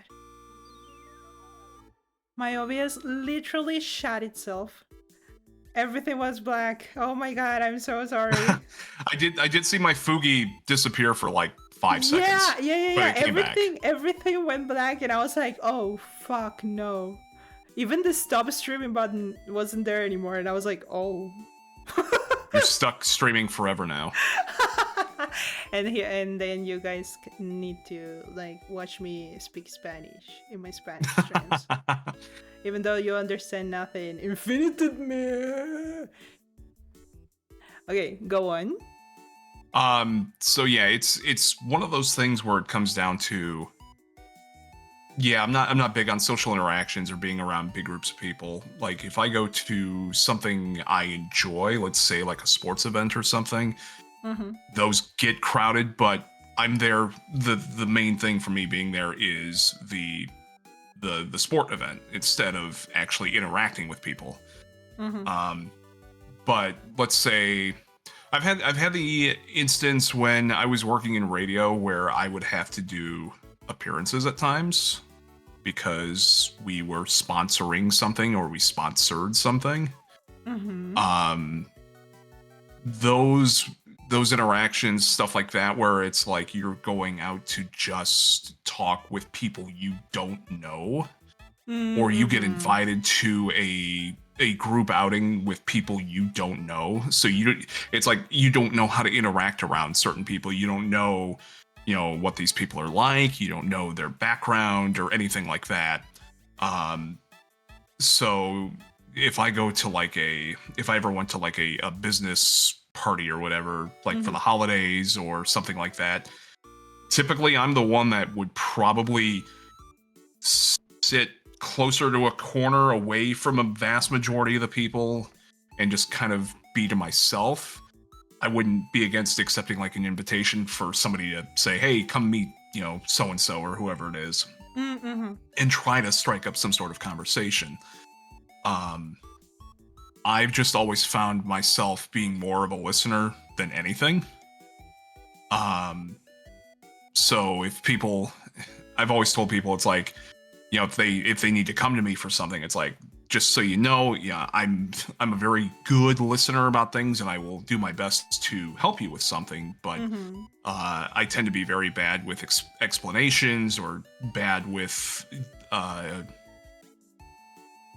I'm bad at describing things sometimes, or getting the right message out, where, I'll say something where that might come out wrong, but that was not the intention of what I was saying. It was like, this is what I'm trying to say to you, stuff like that.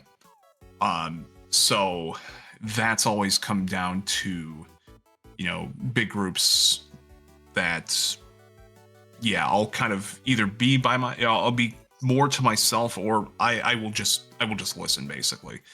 And if I get asked to contribute something, sure, I'll give my 2 cents, and if it's something I really, really like, then yeah, I can yap about it. But sometimes it's just hard to go to something where you're not very familiar with things, and then all of a sudden you're just there. And I did get that again with like some of the appearances I would do when I was working in radio, where it would be, I go to these things and, people would come up asking you questions, and it's like, you don't either A, know the answer to it, or B, it's like you only have such a short answer and you can only answer so much, and then you get asked 50 more questions about something, and then you're just repeating yourself at that point.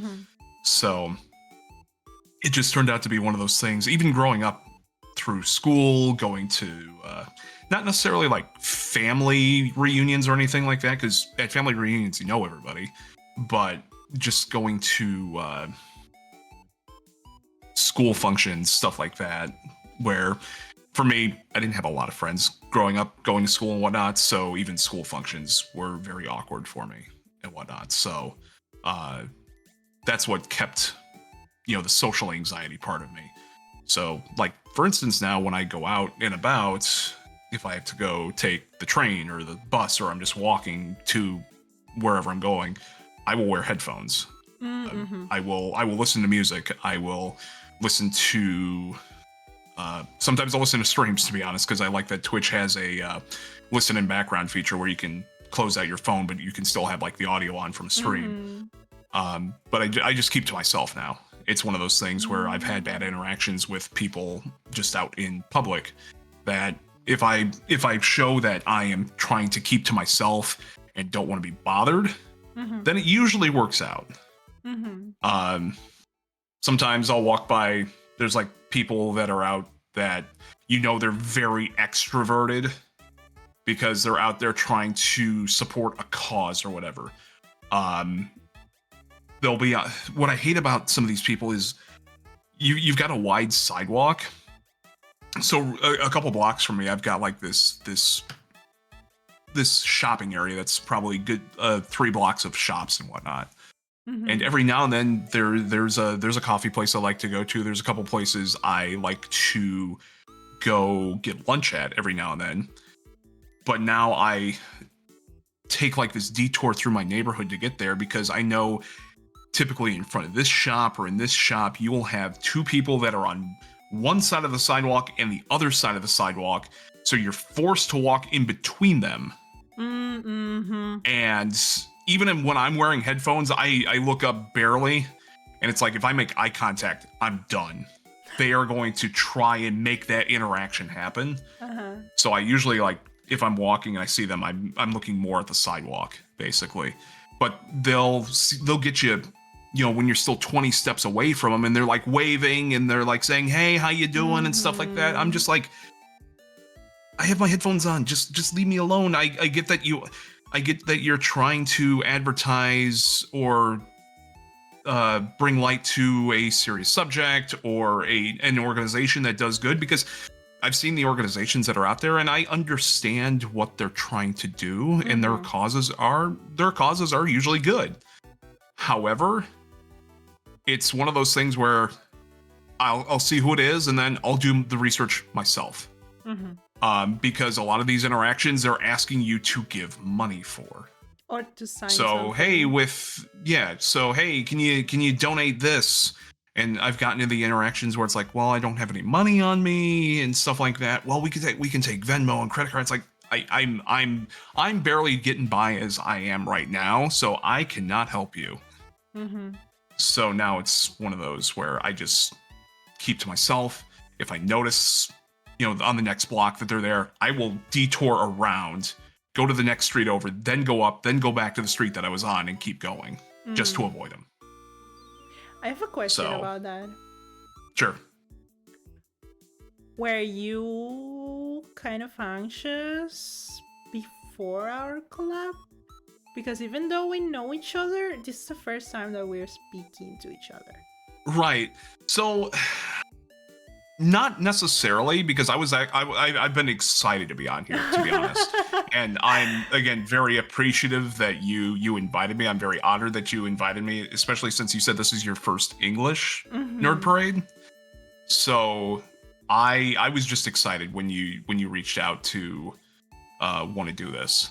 Aww. So, and I think with you, we have a lot of familiarity with streamers that we follow. We talk on Discord all the time, especially in like Joel's server and stuff like that. So we again, with the familiarity, that's what helps going into stuff like this. Let's say you just DM'd me out of the blue to come on to do something like this, and I didn't know who you were, then it'd be like, yeah, what the fuck maybe maybe we can do something.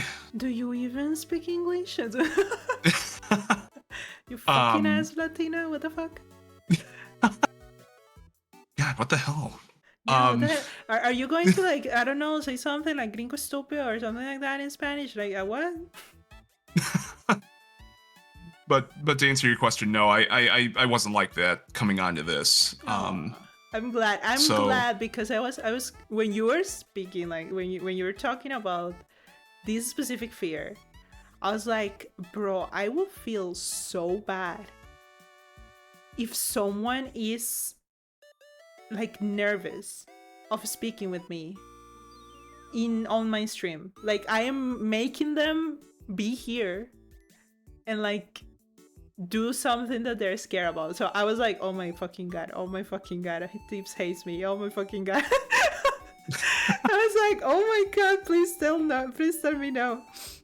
But yeah. To be honest, it's one of those things where it just goes with the unknown factor that really gives me the phobia. If I know what I'm going into, then it's not a big deal. And there's several people that are watching right now that will understand that. Especially, I know both of my mods are watching right now, and with in one of the jobs that I do, so I do a lot of. You could technically say I do a lot of public speaking at sports events. I'm the guy that is the stadium announcer at baseball games, basketball games, stuff like that. So I'm already speaking in front of, a few hundred or a few thousand people, but I'm not like in front of them. I'm behind them. I'm behind the scenes. So it doesn't give me the same fear where if I'm in front of a crowd, basically. I can understand what Shu said about having like a customer service persona, because that's what I have. And I kind of, this is going to sound really bad, but I have a persona that I've been like creating for whenever I have to go to social stuff. Because it's not that I fear people. It's that it annoys me. It annoys me and it puts me on a bad humor. And if I'm in a bad humor, I'm a fucking bitch. So I try my best to stay not to stay in like in a good humor. That's why I separate those stuff in my brain. But I can totally understand what she says about like having a customer service persona and what you said about the unknown.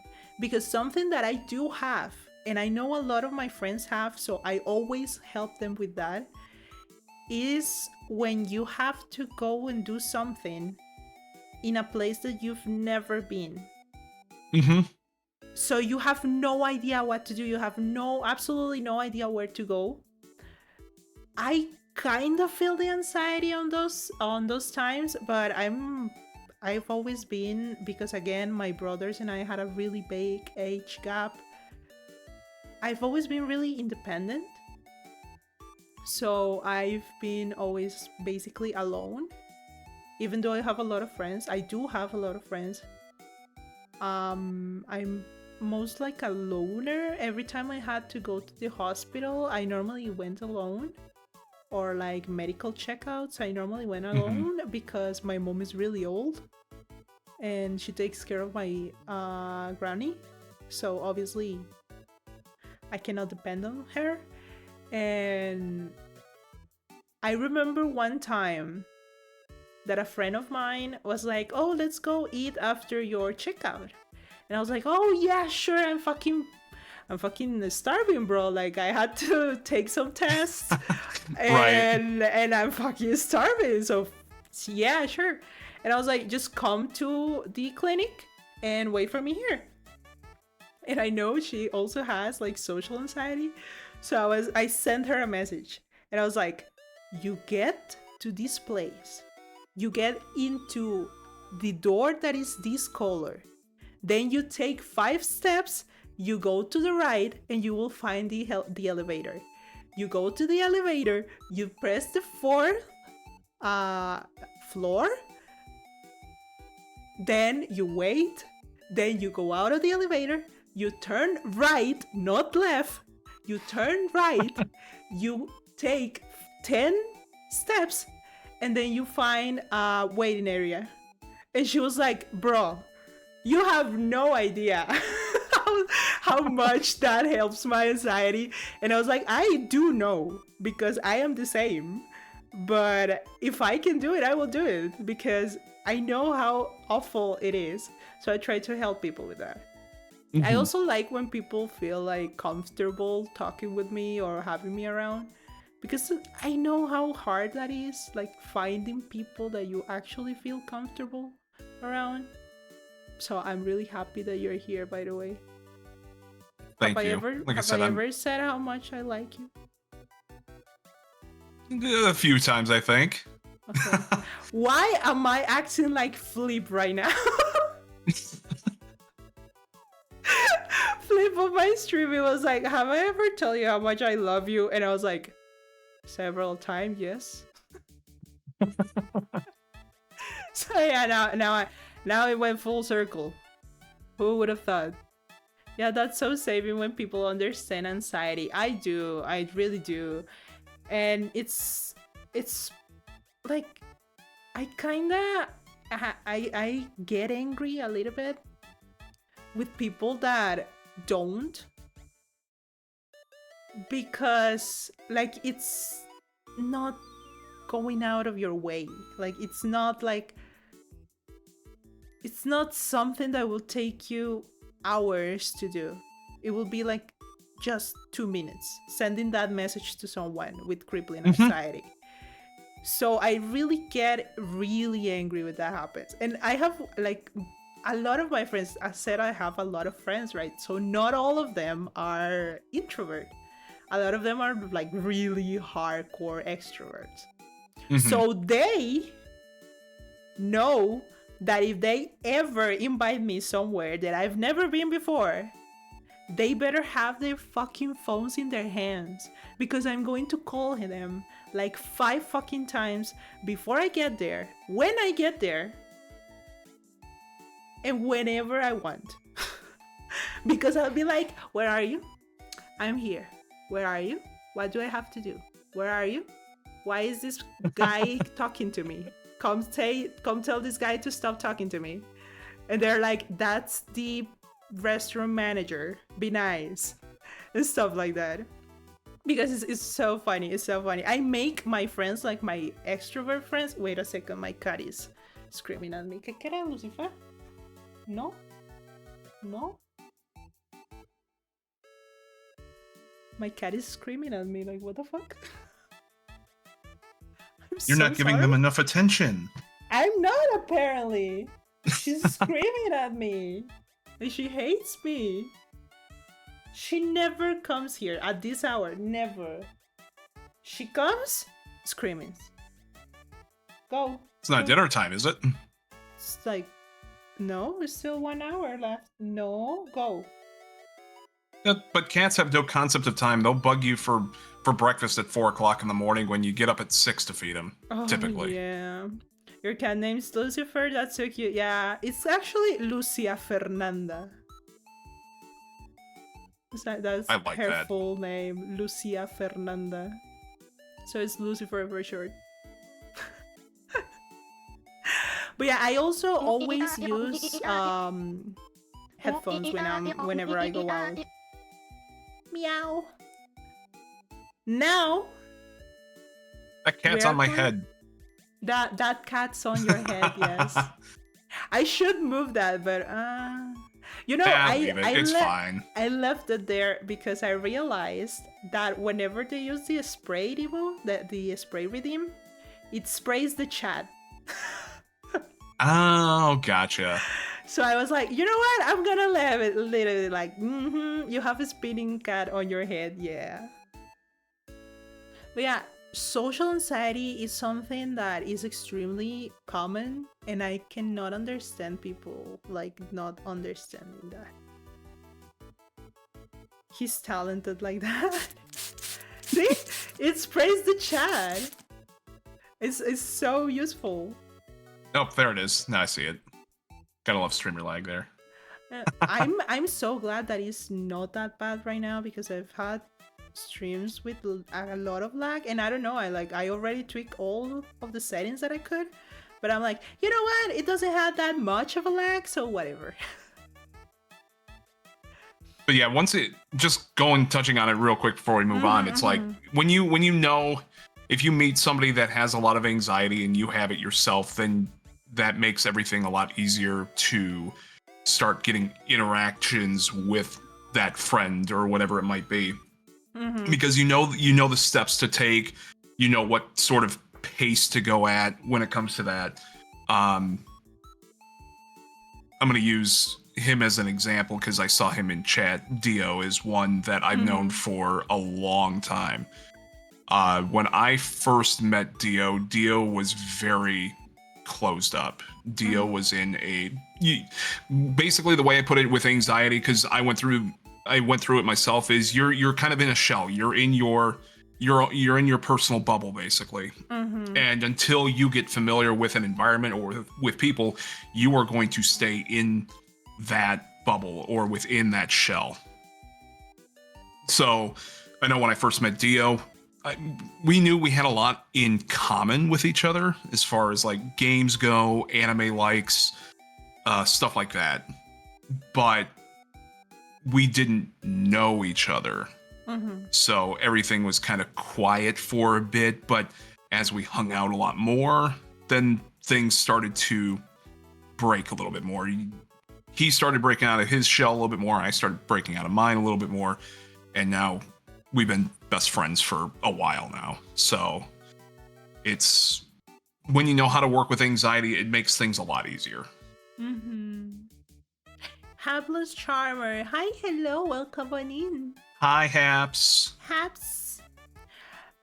She says, I haven't been to a con because of it, but I'm going to 2 concerts this year, so it shouldn't be so bad, right? Concerts go depending on where you put your brain. And I'm going to be completely honest on that. If you go with someone and you like hype the concert up on your brain, and you go because you want to experience watching the show, it's completely okay. You're going to be completely okay. But if you go and you start thinking about the amount of people that are going to be there, Anonymous invited Dio_is_Harry to the fair today. Anon. Oh yeah, I should. Thanks, Anon. Thank you, Anonymous. Anonymous, thank you for the gifted sub to Dio. Now Dio has a hoop. Dio, now you gotta jump through that hoop. Go, Peanut, go. Go, Peanut. Jump through that hoop. Now Dio will not have ads. Yay! Now he can jump through the hoop. But yeah, if you like start thinking about the amount of people that are going to be there, how tired you're going to be, I don't know, how something that splashes your arm might not be water. Yeah, that's definitely a fear at some big things like that. You are not going to enjoy the show, which is the main reason that you should be going there. So just try not to like psych you up in a bad way, and it should be okay.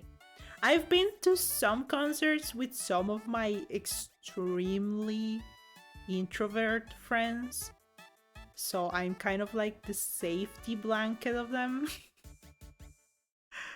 But that's what I try to always do with them. Like, just think of the concert, think of the experience, and have fun. And one of the big things with concerts too, if it's like general admission where you can sit or stand anywhere. What I've done in the past is I'll see where, the crowds are really, getting together and whatnot, and I might find a space in the back, because as much as I would like to see the band a little bit more up close, or whoever I'm seeing, I'm not there for their physical appearance. I'm there for the enjoyment of actually hearing songs live and stuff like that. So, and also there are like these things with the video screens. These things. Yeah, the big screens and whatnot. Oh yeah, there's this thingy with the video, the big thingy. Yeah. Yeah, there's screens everywhere, so you're gonna be alright. I believe in you. I'm so proud of you. I'm so proud of Shoes. Oh, good. Look at that little peanut. You got these shoes. You got this, sweetie. And now that we're talking about shoes, comes mine that has to do with stairs.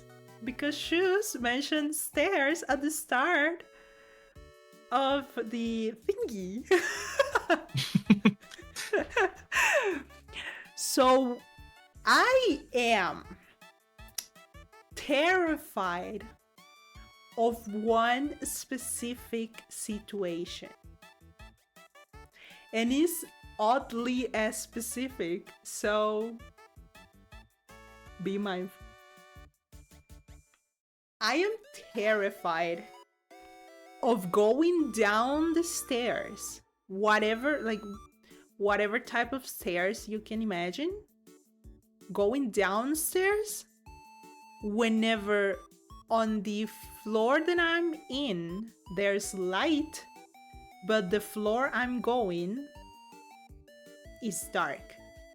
Oh, I get that. And it has to be exactly that. Like if it's both of them, if both of them are dark, I'm completely okay. I like darkness. If both of them are like light, it's okay. It needs to be one light, one dark. Oh my fucking god. I won't. I remember I had like this thing that you call a boyfriend. And his house was like a 2-story house. Every single time that I was leaving, I was like, you go first and turn on the lights. I'm not going down until you turn on the lights. And I won't. And I simply won't. Even when I was working on this specific building with the moving doors, whenever I use the stairs there, I used to throw my backpack to the floor below, so the lights, like the motion lights, will turn on and I will continue going down. Now, would this be one of those things where after the motion lights went, are you talking like the motion lights to turn the lights on, or were you talking like lights actually on your bag? No, like the motion lights in the building turning on. Ah, okay. You can just get one of those. What, a boyfriend? What stores does one acquire a boyfriend? Well, of course, it's the boyfriend store. The boyfriend stores? You can get someone as awesome as Teebs right here. Teebs is my boyfriend. So yeah, he's my friend and he's a boy. We slay. Slay! Slay. Slay! I actually have a Alfie Slade emote. That Suiko made me. It's so adorable. Look. I'm gonna add it in the chat. It's so adorable. I love that. So cute. I love it so much. A slay. Oh, we don't got that in England. Oh yeah. I've been looking at the soup store. Such a mistake. Such a good joke. Wow. But yeah, I am, and my logic for being scared of that is because I say if I go down there, I will get killed. I mean, that's what movies do to you, or TV shows, because anytime you watch one of those and you're going from someplace light into someplace dark, usually that means it's a bad time. Yep. I just don't.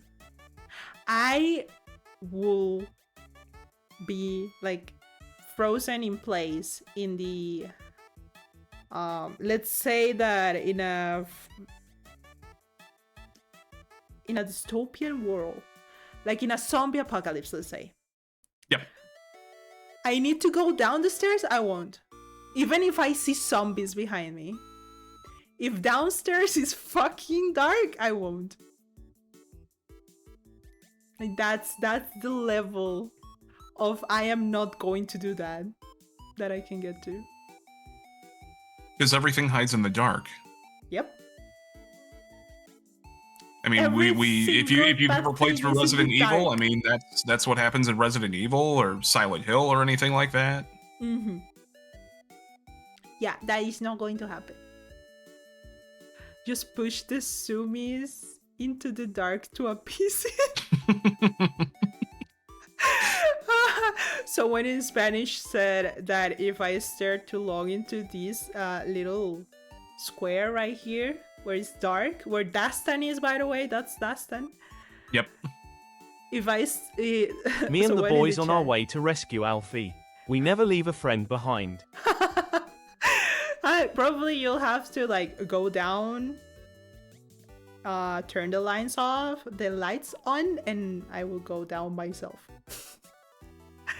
Someone in my chat said that if I stare too much into that specific place, I could see the monster behind. You get like that faint outline, or their eyes will glow, or something like that. Yeah, I was like, are you okay? Are you okay? Do you want to talk about it?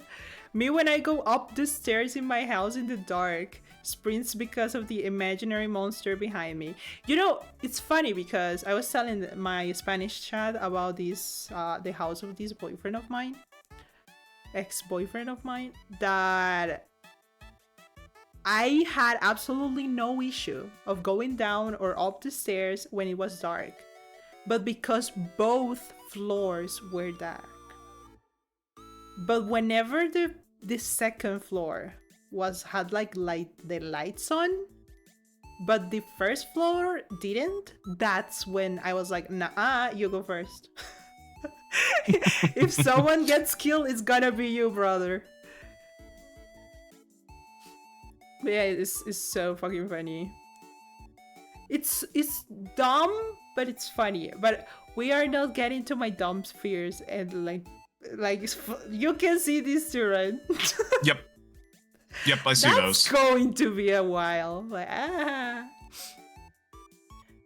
it's going from light to darkness. Yeah, basically, because I am completely sure that I'm going to get killed.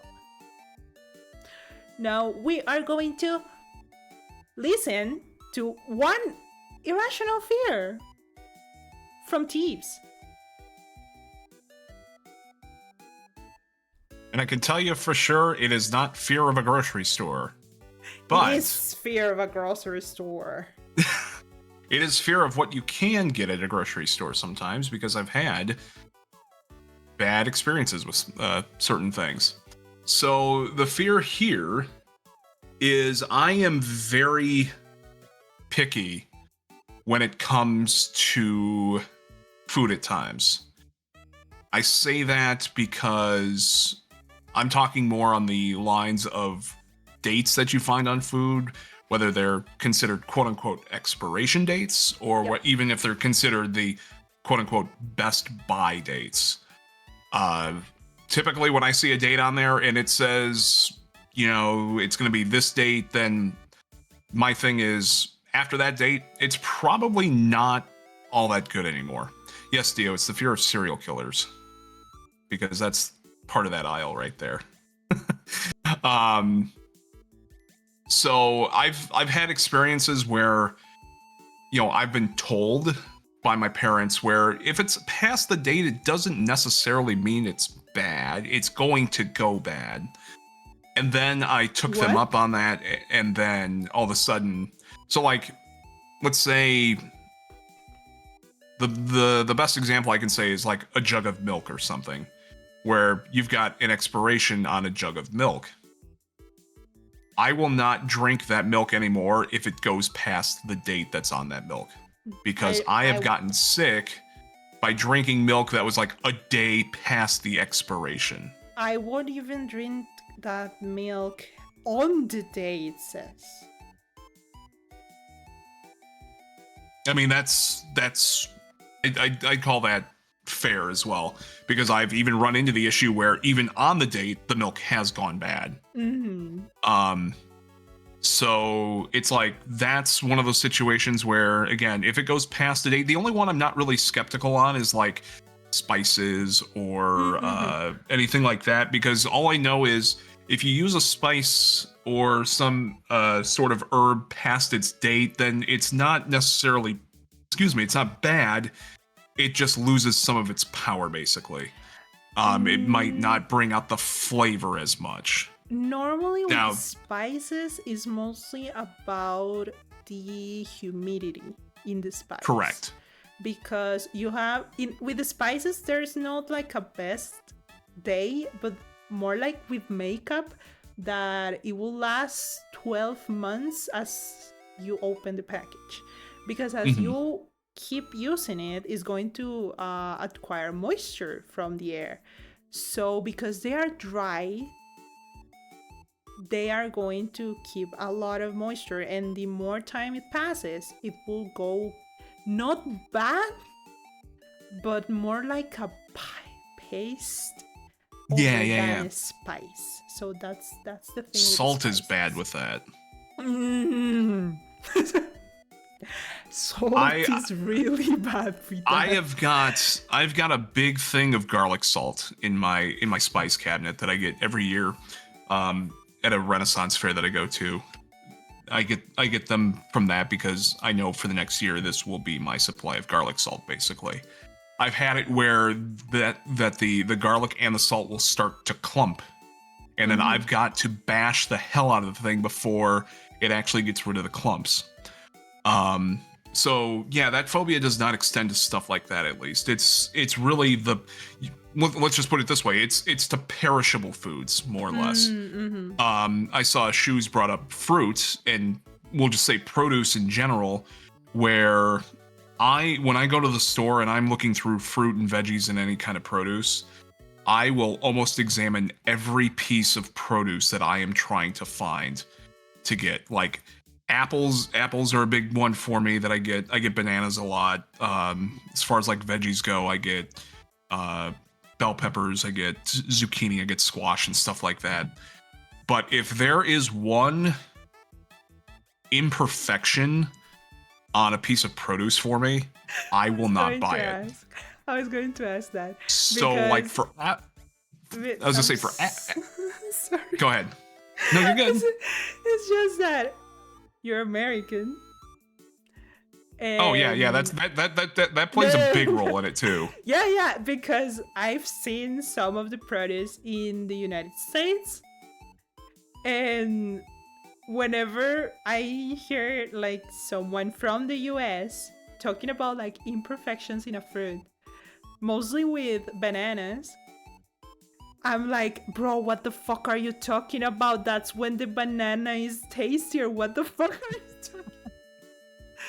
I'm like, bro, that's when the banana is worth eating. What the fuck you mean? So yeah. So for bananas, for me, I like them when they've got maybe like a couple of spots on them. So when they're just right around that ripe age or just slightly past ripe. If bananas start to get really bruisey and really spotty, I won't throw the bananas out. I'll use them in like smoothies or protein shakes or make banana bread out of them. I know bananas still have use for them, at least as long as they're not like black, completely brown and squishy and stuff like that. But I will use them for other means. Typically when I buy a bunch of bananas, I kind of go in with the intention that I will probably eat a couple of these by themselves, but then I'm going to leave some of them for those methods. Mainly, yeah, exactly.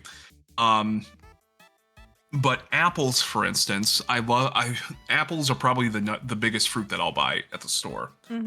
But if I pick up an apple and I see, you can always tell when there's a soft spot or a bruise on an apple because it's like it's got like a little circle or a crack or something like that. I will put it down. If an apple for me is not completely firm, I will not buy it. That makes a lot of sense. Yeah. Same thing with like. Sorry. Oh, avocados. Yeah. Avocados are a thing even for me. Like I cannot for the life of me pick a ripe avocado, but my brothers can for some fucking reason. So only I can apparently. So yeah, avocados are a whole topic right here.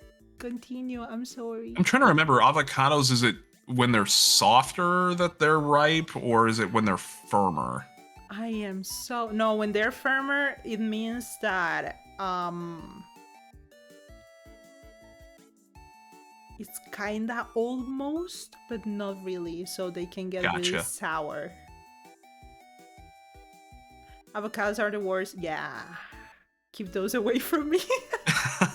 Yeah, Dio had we found out one day when Dio and I went out for sushi that avocado and him do not mix. He tried a piece of sushi with avocado on it, and it gave him a gag. So Oh, avocados you're are one of not for those. him. Yeah. You are one of those. That's interesting. Why avocado in sushi? What the fuck? It's you so mean, good. why? Shoes, I love avocado on my sushi. There are a lot of sushi that has avocado. Because some of us like it.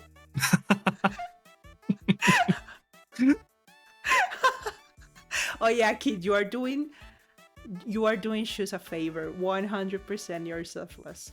Yeah. Yeah. You're Kid will eat them. sacrificing I'll eat yourself. it. Yeah. We are all selfless now. I'm a giver. You give help. I mean, avocado. Heck, I'll eat avocado raw. I'll slice that stuff up and just eat it right there. Throw a little salt on it, maybe.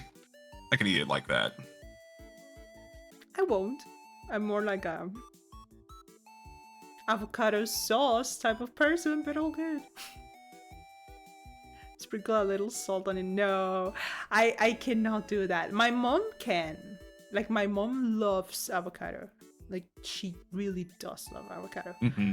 But whenever, like, we have kind of a bunch of avocados, it's either her and my brother eating the avocados or me getting avocado sauce for my food. Yeah, it brings up a good thing there with guacamole. I will go through a bowl of guacamole like no other. Oh, Jesus. I want chili's guacamole.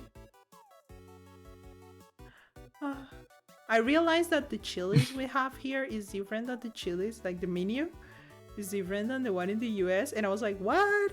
I was like, what the fuck you mean that I cannot get the same guacamole in the US? I mean, chili's up here. I'm never going to the US then. Listen, as someone who has traveled outside of the US, and I've gone to chain restaurants that are big in the US but also big in other places. Like if I've had to drive for work, there's one route that I'll take. If I have to drive east, I'll have to go through Canada. I have stopped at fast food chains and other like well-known American chains in Canada, and I will say with 100% certainty wherever I've gone that the food there has tasted so much better than what I've gotten in the US. Wow. I think Joel was talking about that with Burger King. Because Shoes and I were like, Burger King is kinda good outside of the US. Like, I want to say here Burger King is amazing. Like, it's one of the best places you can get like a burger from. I have not had Burger King in a long time. I'm sorry. Typically, my go-to is like Wendy's. I'm not sure if I don't think Wendy's is big outside of the US though. It was, but it closed all the franchises here. I don't know why. Okay. Obviously, the popular thing is McDonald's outside of the US. But even McDonald's, I've had McDonald's in Canada, and I've had McDonald's in New Zealand, and I've had McDonald's in Australia. And all three of those, even if I'm just getting a regular cheeseburger, let's say, did not taste as salty as they do in the US. Salty. From what I have come to learn from McDonald's in the US is the amount of salt that is in the food. You do not get that kind of salt intake, at least when I've gone to McDonald's in Canada. It did not taste like I was eating meat that had like a layer of salt on it. That's interesting. I don't know. Whenever I see like food videos on the US, I see a lot of like sauces. There are a lot of Sauce. sauces. And I'm like, why are you guys eating so much sauce? Do you hate the taste of the food? Sometimes it does come down to that, where people have to throw a bunch of sauce onto a burger, a salad, a whatever it has to be, just to make it better. That Um, makes kind of sense, but not. not only sauce, and the other big thing that we like to do is throw gallons of cheese on our food. Yeah, I've seen that. A lot of cheese. Way too many cheese. Like, way too many cheese.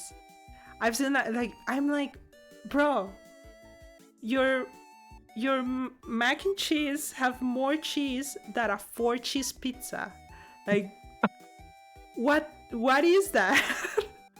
Now I can't say that I'm arguing against having too much cheese, because I love cheese. I love a good mac and cheese that is absolutely, Cheesy. I won't say drowning in cheese, but it's gonna have a lot of cheese in it. Let's just put it that way. Oh my god. I don't like mac and cheese, by the way. Cheese. You would not be the first person that I have heard that does not like mac and cheese. Yeah, no. It's rare that I've ever talked to somebody who says they don't like mac and cheese.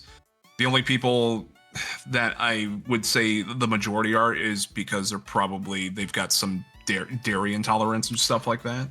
But just for the taste itself.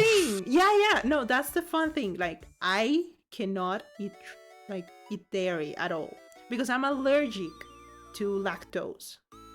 See, that's a valid reason. But however, I have met people the that taste don't of mac like and cheese is disgusting. It's disgusting. I'm sorry, I don't like it. Yeah. I mean, I've met people that hate mac and cheese just because they hate mac and cheese. I mean, but allergies are very, very valid for something like that. With my allergies, I sometimes say fuck it and eat something that I'm allergic to. Hi Oscar Mayer B3 and 3R. Hi Oscar, welcome in. I kinda sound like Cosplay from the movie Scream. What's up? And if I like the taste of something, I don't care if it has dairy. I have meds for that. Like, I have medication for that. But one of my former roommates are the same way. She will eat ice cream and stuff like that as long as she takes her meds. Like, I don't care having to like sleep for a whole day after eating that fucking ice cream. If I like the ice cream, I'm gonna do it. But you my are committed. French ass love real cheese. Real cheese, yeah. Bites into a block of cheddar like a freak. Why would you do that? See, that's the thing. I don't like cheddar. Like, I really don't like cheddar cheese. Now, is it just cheddar or anything with like a sharp flavor to it? I like blue cheese, but I don't like cheddar cheese. So I think it's just cheddar. Okay. Because yeah, see, I can't do blue cheese. It tastes synthetic. Like, it doesn't taste like cheese. In my brain, at least. And I'm like, because that's another thing that it's really funny. Like, for example, in McDonald's, they have 2 types of cheese. The yellow cheese and the white cheese. Every single burger that has the yellow cheese, that is the cheddar cheese in, like, whatever you want to call it, those ones are the worst for my allergy. Like, the worst. I have the worst time with those ones. So every time I get McDonald's and it has yellow cheese in it, I have to take it out. I have to literally tell them, do not add the fucking cheese. But if it has the white cheese, for example, in the cheese onion bacon burger that has a white cheese, with my medication, it's completely okay. Mm. So it also depends on the cheese and on the cheesiness of the cheese. I used to Because I'm like love- you, where I will take the stronger the cheese, the better. At least as far as cheddar goes for me, I love. I cannot. I cannot help you on that. I cannot. I think for me, cheddar cheese is kind of like dark chocolate, where there are people that will eat like 100% dark chocolate. I can't- I am those people. So it's like you're getting to like the super bitter dark chocolate. Cheddar cheese, kind of to reflect what Shoes is saying there, is kind of like me, where if it's sharp cheddar, if it's extra sharp cheddar, if it's super sharp, whatever it is, I will eat it no matter what. Yeah, cheddar lovers. Can't believe cheddar lovers. Whoa. Okay, guys, we have 2 more that are going to be really tiny because it's just like mentioning them. I know I said that I am only scared of a particular doll, right? Mm-hmm. However, I am scared of this motherfucker and I hate them. I have friends that went to this particular motherfucker, this particular red motherfucker. I fucking hate them, and I hate them. I hate them so much Elmo. that I'm looking at the OBS right now. I'm not even looking at the presentation screen right now. I'm looking at my OBS because I don't want to watch that fucking piece of shit. Because it makes me look, it makes me icky. No. I fucking hate it. And you see Daston's face in here? Yeah. Like when I told Daston that I was scared of this piece of shit, she went out and took a picture of one that she has and it sent it to me on WhatsApp. And I was like, bitch, what the fuck? Another ex-boyfriend, not the one that did the 2-story thingy, but another guy that I used to go out with, went to Japan. He went to fucking Japan. And he found a statue of Elmo. Guess what he did? Took a picture and sent it to you. Yeah. 7 other of my friends have taken pictures with every single Elmo that they found around. And they're like, look, he's so cute. Why you hate him? I am scared of this motherfucker. Like, I really cannot even see him. I hate him so much. And I cannot tell you when it started because I don't remember. So it's probably some trauma that I cannot remember. But I just hate him. So just the sight of Elmo just kind of triggers you a little bit. Yeah, it's like... Chestnut Moonia, hope you enjoy the fair. Monia, thank you so much for this sub. Thank you, thank you, thank you. I had an ad for a Burger King while we were talking about it. Go buy Burger King. It's so good outside of the US, apparently. Thank you so much for the sub, Monia. Thank you. Gracias, amor. But yeah, I don't remember. I really don't remember. I remember that one of my cousins, because I'm like the exact half of my family. So I have the exact same amount of people that are older than me and the people that are younger than me. Mm-hmm. And I remember one of my cousins had one of these Tickle Elmo toys. Yep. And he was like, look. Well, my real name is Maria, by the way. And he was like, look, Maria, look, Maria. And I was like, get the fucking shit away from me or I will fucking kick it. It's I just no. It's so annoying.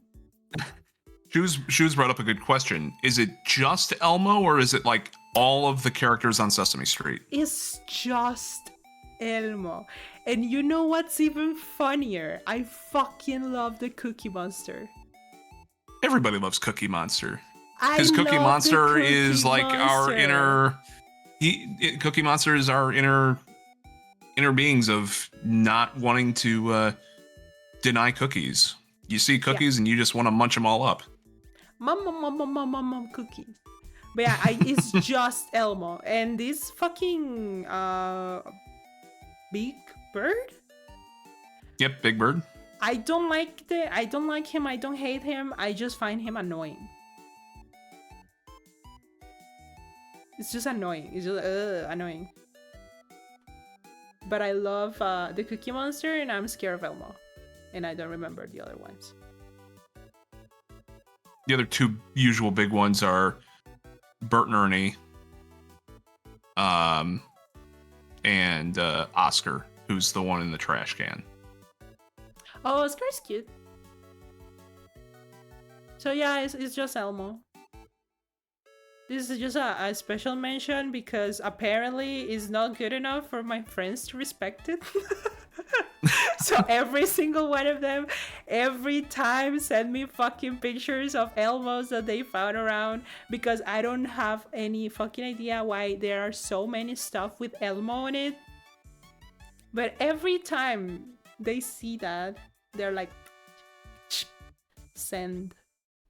And I hate it so much. And the last fear, that is another one, because as I said, these are tiny ones, is a very irrational fear. I'm scared of kangaroos. Kangaroos? Kangaroos. I am extremely scared of kangaroos, to the point that if I see a video of a kangaroo, I will be like, I don't know. And not only that, I am scared of being in a park, because we have a lot of parks around here. Being in a park and randomly a kangaroo just coming to me and kicking me. Again, I am not from Australia, so there's basically no way a kangaroo is going to be here.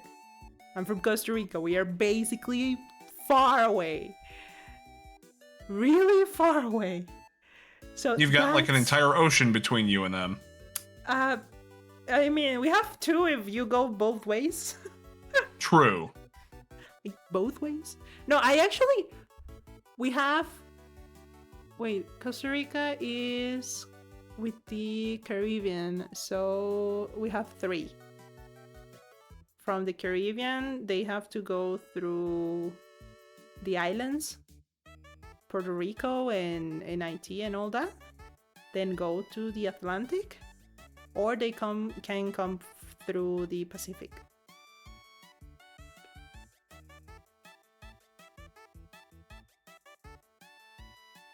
Geography. Today's geography lesson.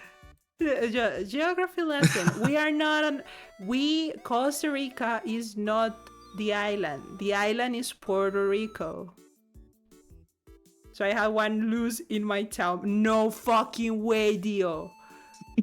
I swear to God, I will have a panic attack if I ever get a message saying, please don't leave your house because there's a fucking kangaroo outside. I couldn't. No, I hate those bitches. I hate those bitches. I'm kind of surprised that people get Costa Rica and Puerto Rico mixed up, because one is an island, the other one is land. Mm-hmm. It is not. Costa Rica is not an island. What about a wallaby? They're like mini kangaroos. I've seen a wallaby. They don't scare me that much, but I still wouldn't be anywhere near one. I just don't. And every I've fed time a wallaby before. You fed a wallaby? Mm-hmm. When I took my trip to Australia, it was part of like a school trip, and we went to I think it was some sort of animal sanctuary, basically. So we got to feed wallabies. We also saw kangaroos. We got to hold a koala. Oh, koalas. I don't like koalas. They are ugly. They're super soft though. They're cuddly. Are ugly. They are ugly. They are so ugly. I do, however, have seen some sloths around because obviously that's the fucking national animal in here. But every time I see a koala, I can only remember a photo that I saw that said never wet koala. Never drench in water a koala. Wet koalas are so fucking ugly. I'm trying to remember if koalas have the same issue like chinchillas do, where if their fur gets wet, then it gets moldy over time or something. Because I know koalas have very fine fur too, but I don't remember if it's similar to like a chinchilla or not. I mean, I wouldn't be surprised because sloths have that. So as they go older, their fur starts getting like firm because of that. Okay. So I wouldn't be afraid of that. I wouldn't be surprised of that. I read the word afraid and I was like, my brain was like, oh yeah, that's exactly what you mean, yes. Are they like gremlins? They're worse. Shoes, go and Google wet koala. Just do it. They're so disgusting. You know what? I'm gonna do it myself because I've never actually seen a wet koala. A wet koala. Good God. Yep. That thing looks angry. Mm-hmm. And diabolical. Yeah, I'll stay with the dry, Yep. cuddly koala. Yep. Oh God. Yep. That's a wet koala. Yep. Now you understand why I cannot think of koalas as pretty. Like I can't.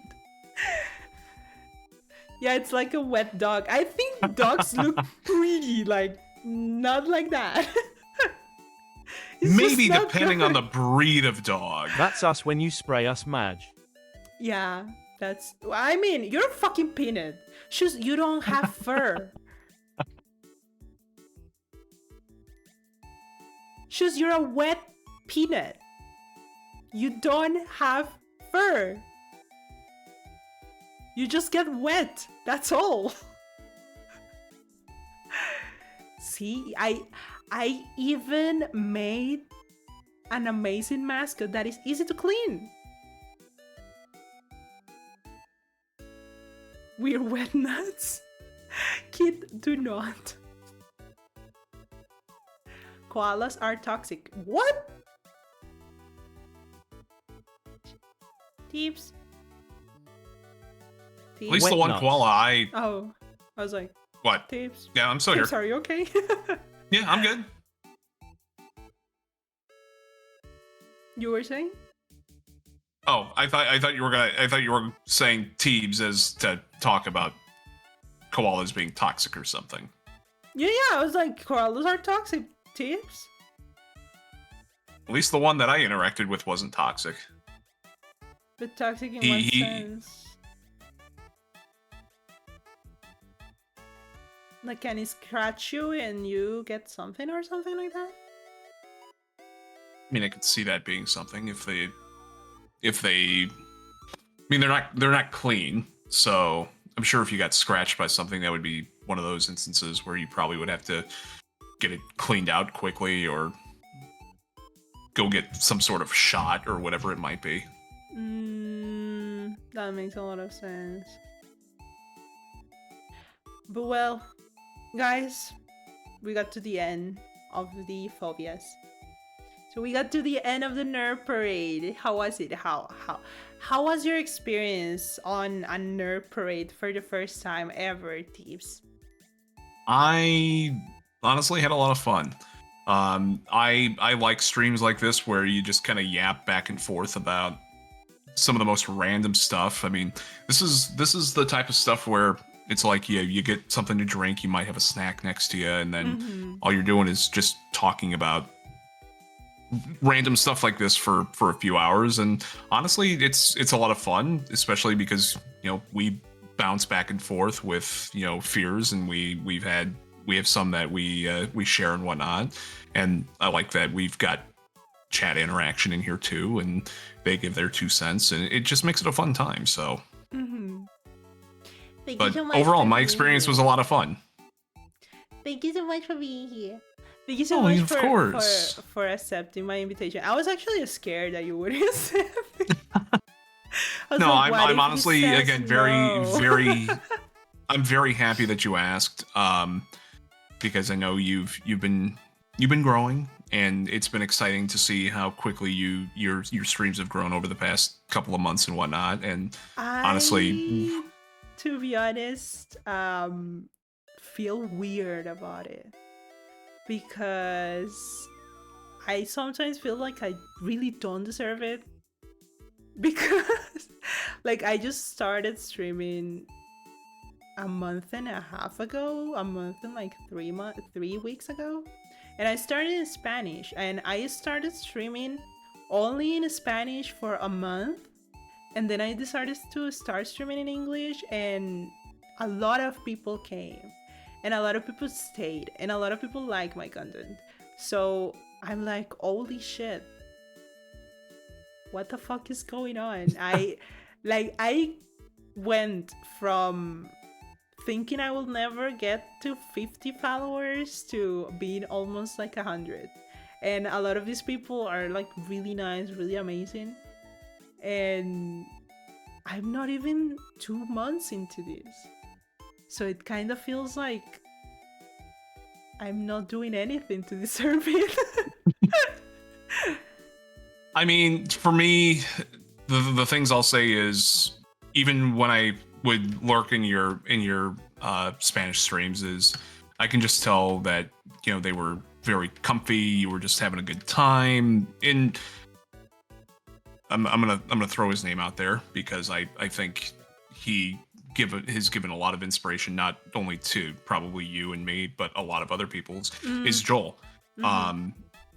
And I not only credit Joel, but I also credit the community that Joel has, because everyone's very supportive of each other in Joel's community, and he's also very supportive of the people in his community.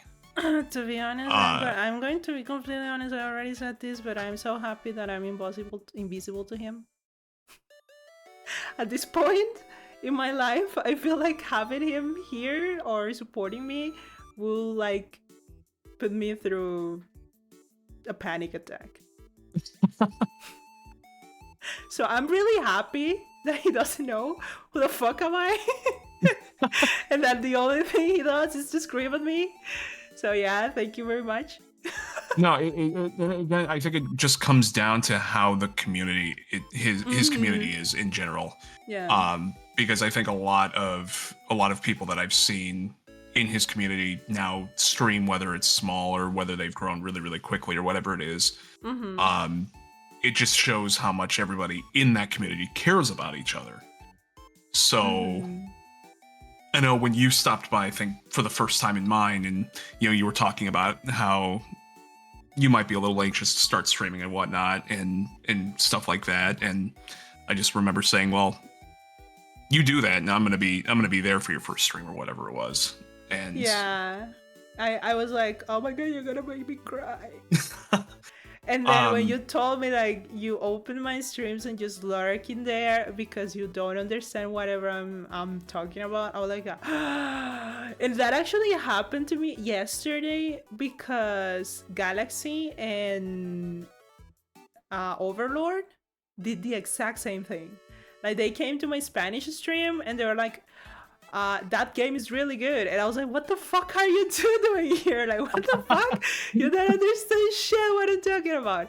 And Overlord was like, bro, I want to hear like your real voice, like your main voice. And I was like, it's the fucking same. The fuck you mean? So it was really funny seeing people around being like, oh, you know what? I know I don't understand, because I have a lot of my Spanish viewers that do the same with the English streams, even though they don't speak English. And that's why I don't want to like combine both streams, because I know a lot of them do not speak English, or they have like a really low level of English. And some of them come to my English streams to farm points. I know that's why they do it. To farm points so they can like spam my redeems on this Spanish stream. So it's really fun to know that both communities are like that all the time. Yeah. It's kind of adorable coming from for example, when I started streaming, because it was Spanish, I created a whole community that I could say that I did myself. So when I started streaming in English, I was extremely like nervous, because that community that I was slowly building was not going to be there for me in English. So I had to create a whole new community. And you guys being around and being like, oh my god, we really like you, blah blah blah, you're so nice, even though I'm not. I'm really not. It was really fun, so thank you so much for both you and the chat. Yeah, to be Let honest, us when love you you, said you were going to do your Alf, first English stream, I 103 was like LOF. super excited just to see you stream and see what it was going to be like and whatnot. And honestly, I remember missing your first one because I think I was working or something. Yeah, you were working. You were like, no.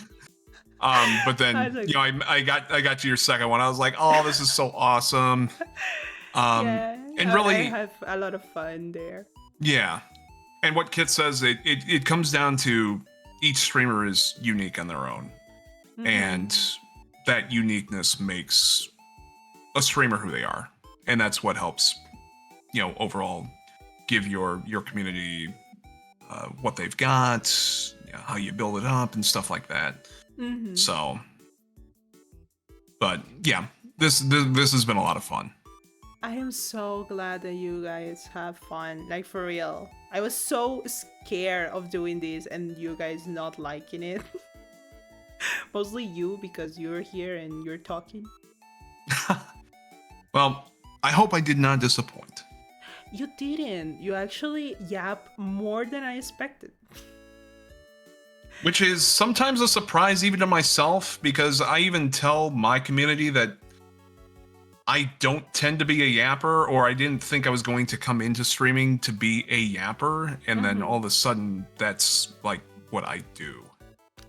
So I've even surprised myself with how much I can yap about things.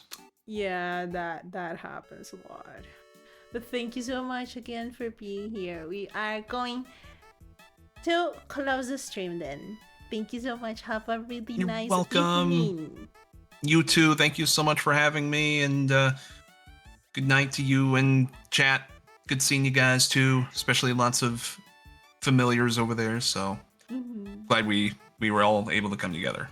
All right. Thank you. Bye bye.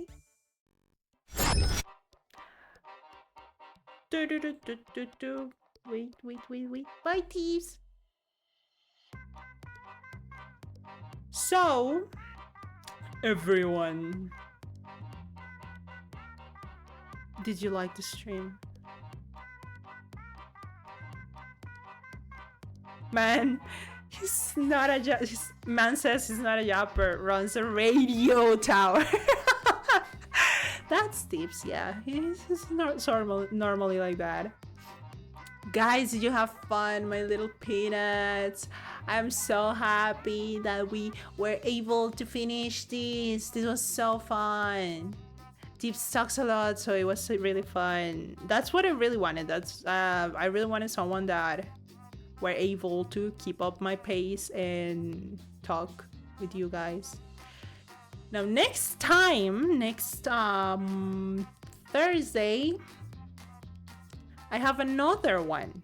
I have another nerd parade, but this time, on Thursday 17th, it's going to be Iggy.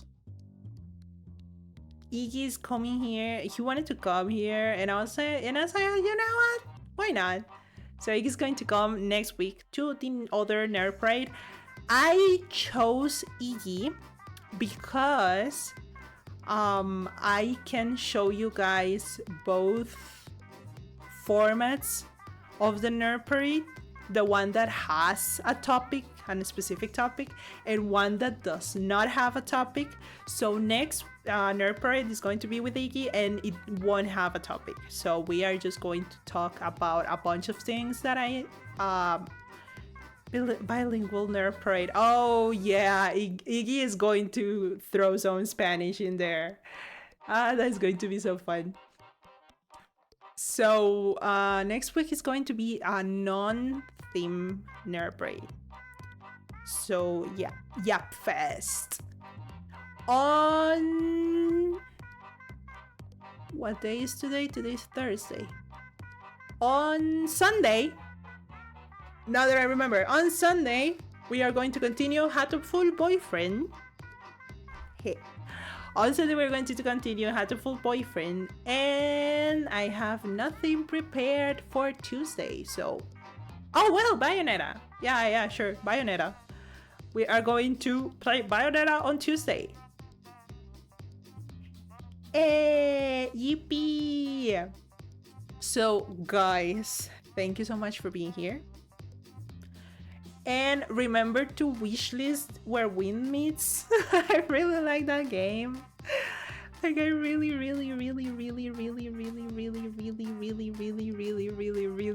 want and like that game. I adore that game. So remember that if you can, please go and wishlist it on Steam or Epic or PlayStation, so they know that we really want that game, because it's so funny. We're gonna see the doctor. Yeah, on Sunday we're gonna see the doctor. So guys, we are going to raid someone, but I don't have a raid message. I'm going to quickly create one. Alfie, take the love cause we wouldn't give it to you if you did not deserved it.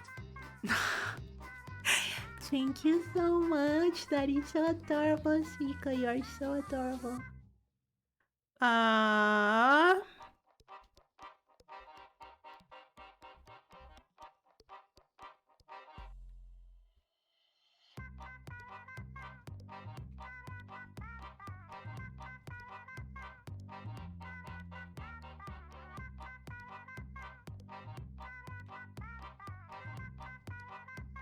Ba-da-ba-ba-da-da-pam.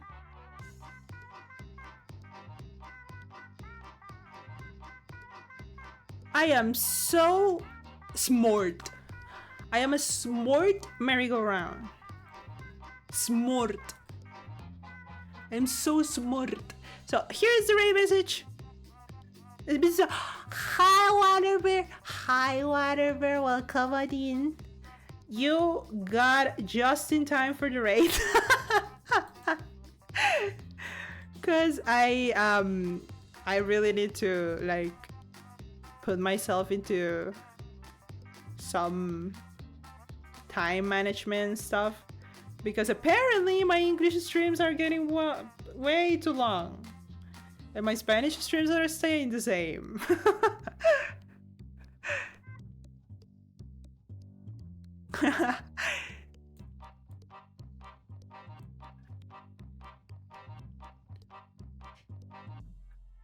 Camera.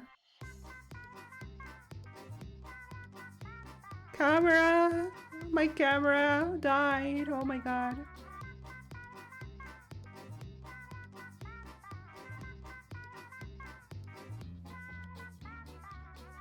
Camera! Oh, okay, there we go. There we go. Everything is good. Everything is good. My camera died. The fuck is going on?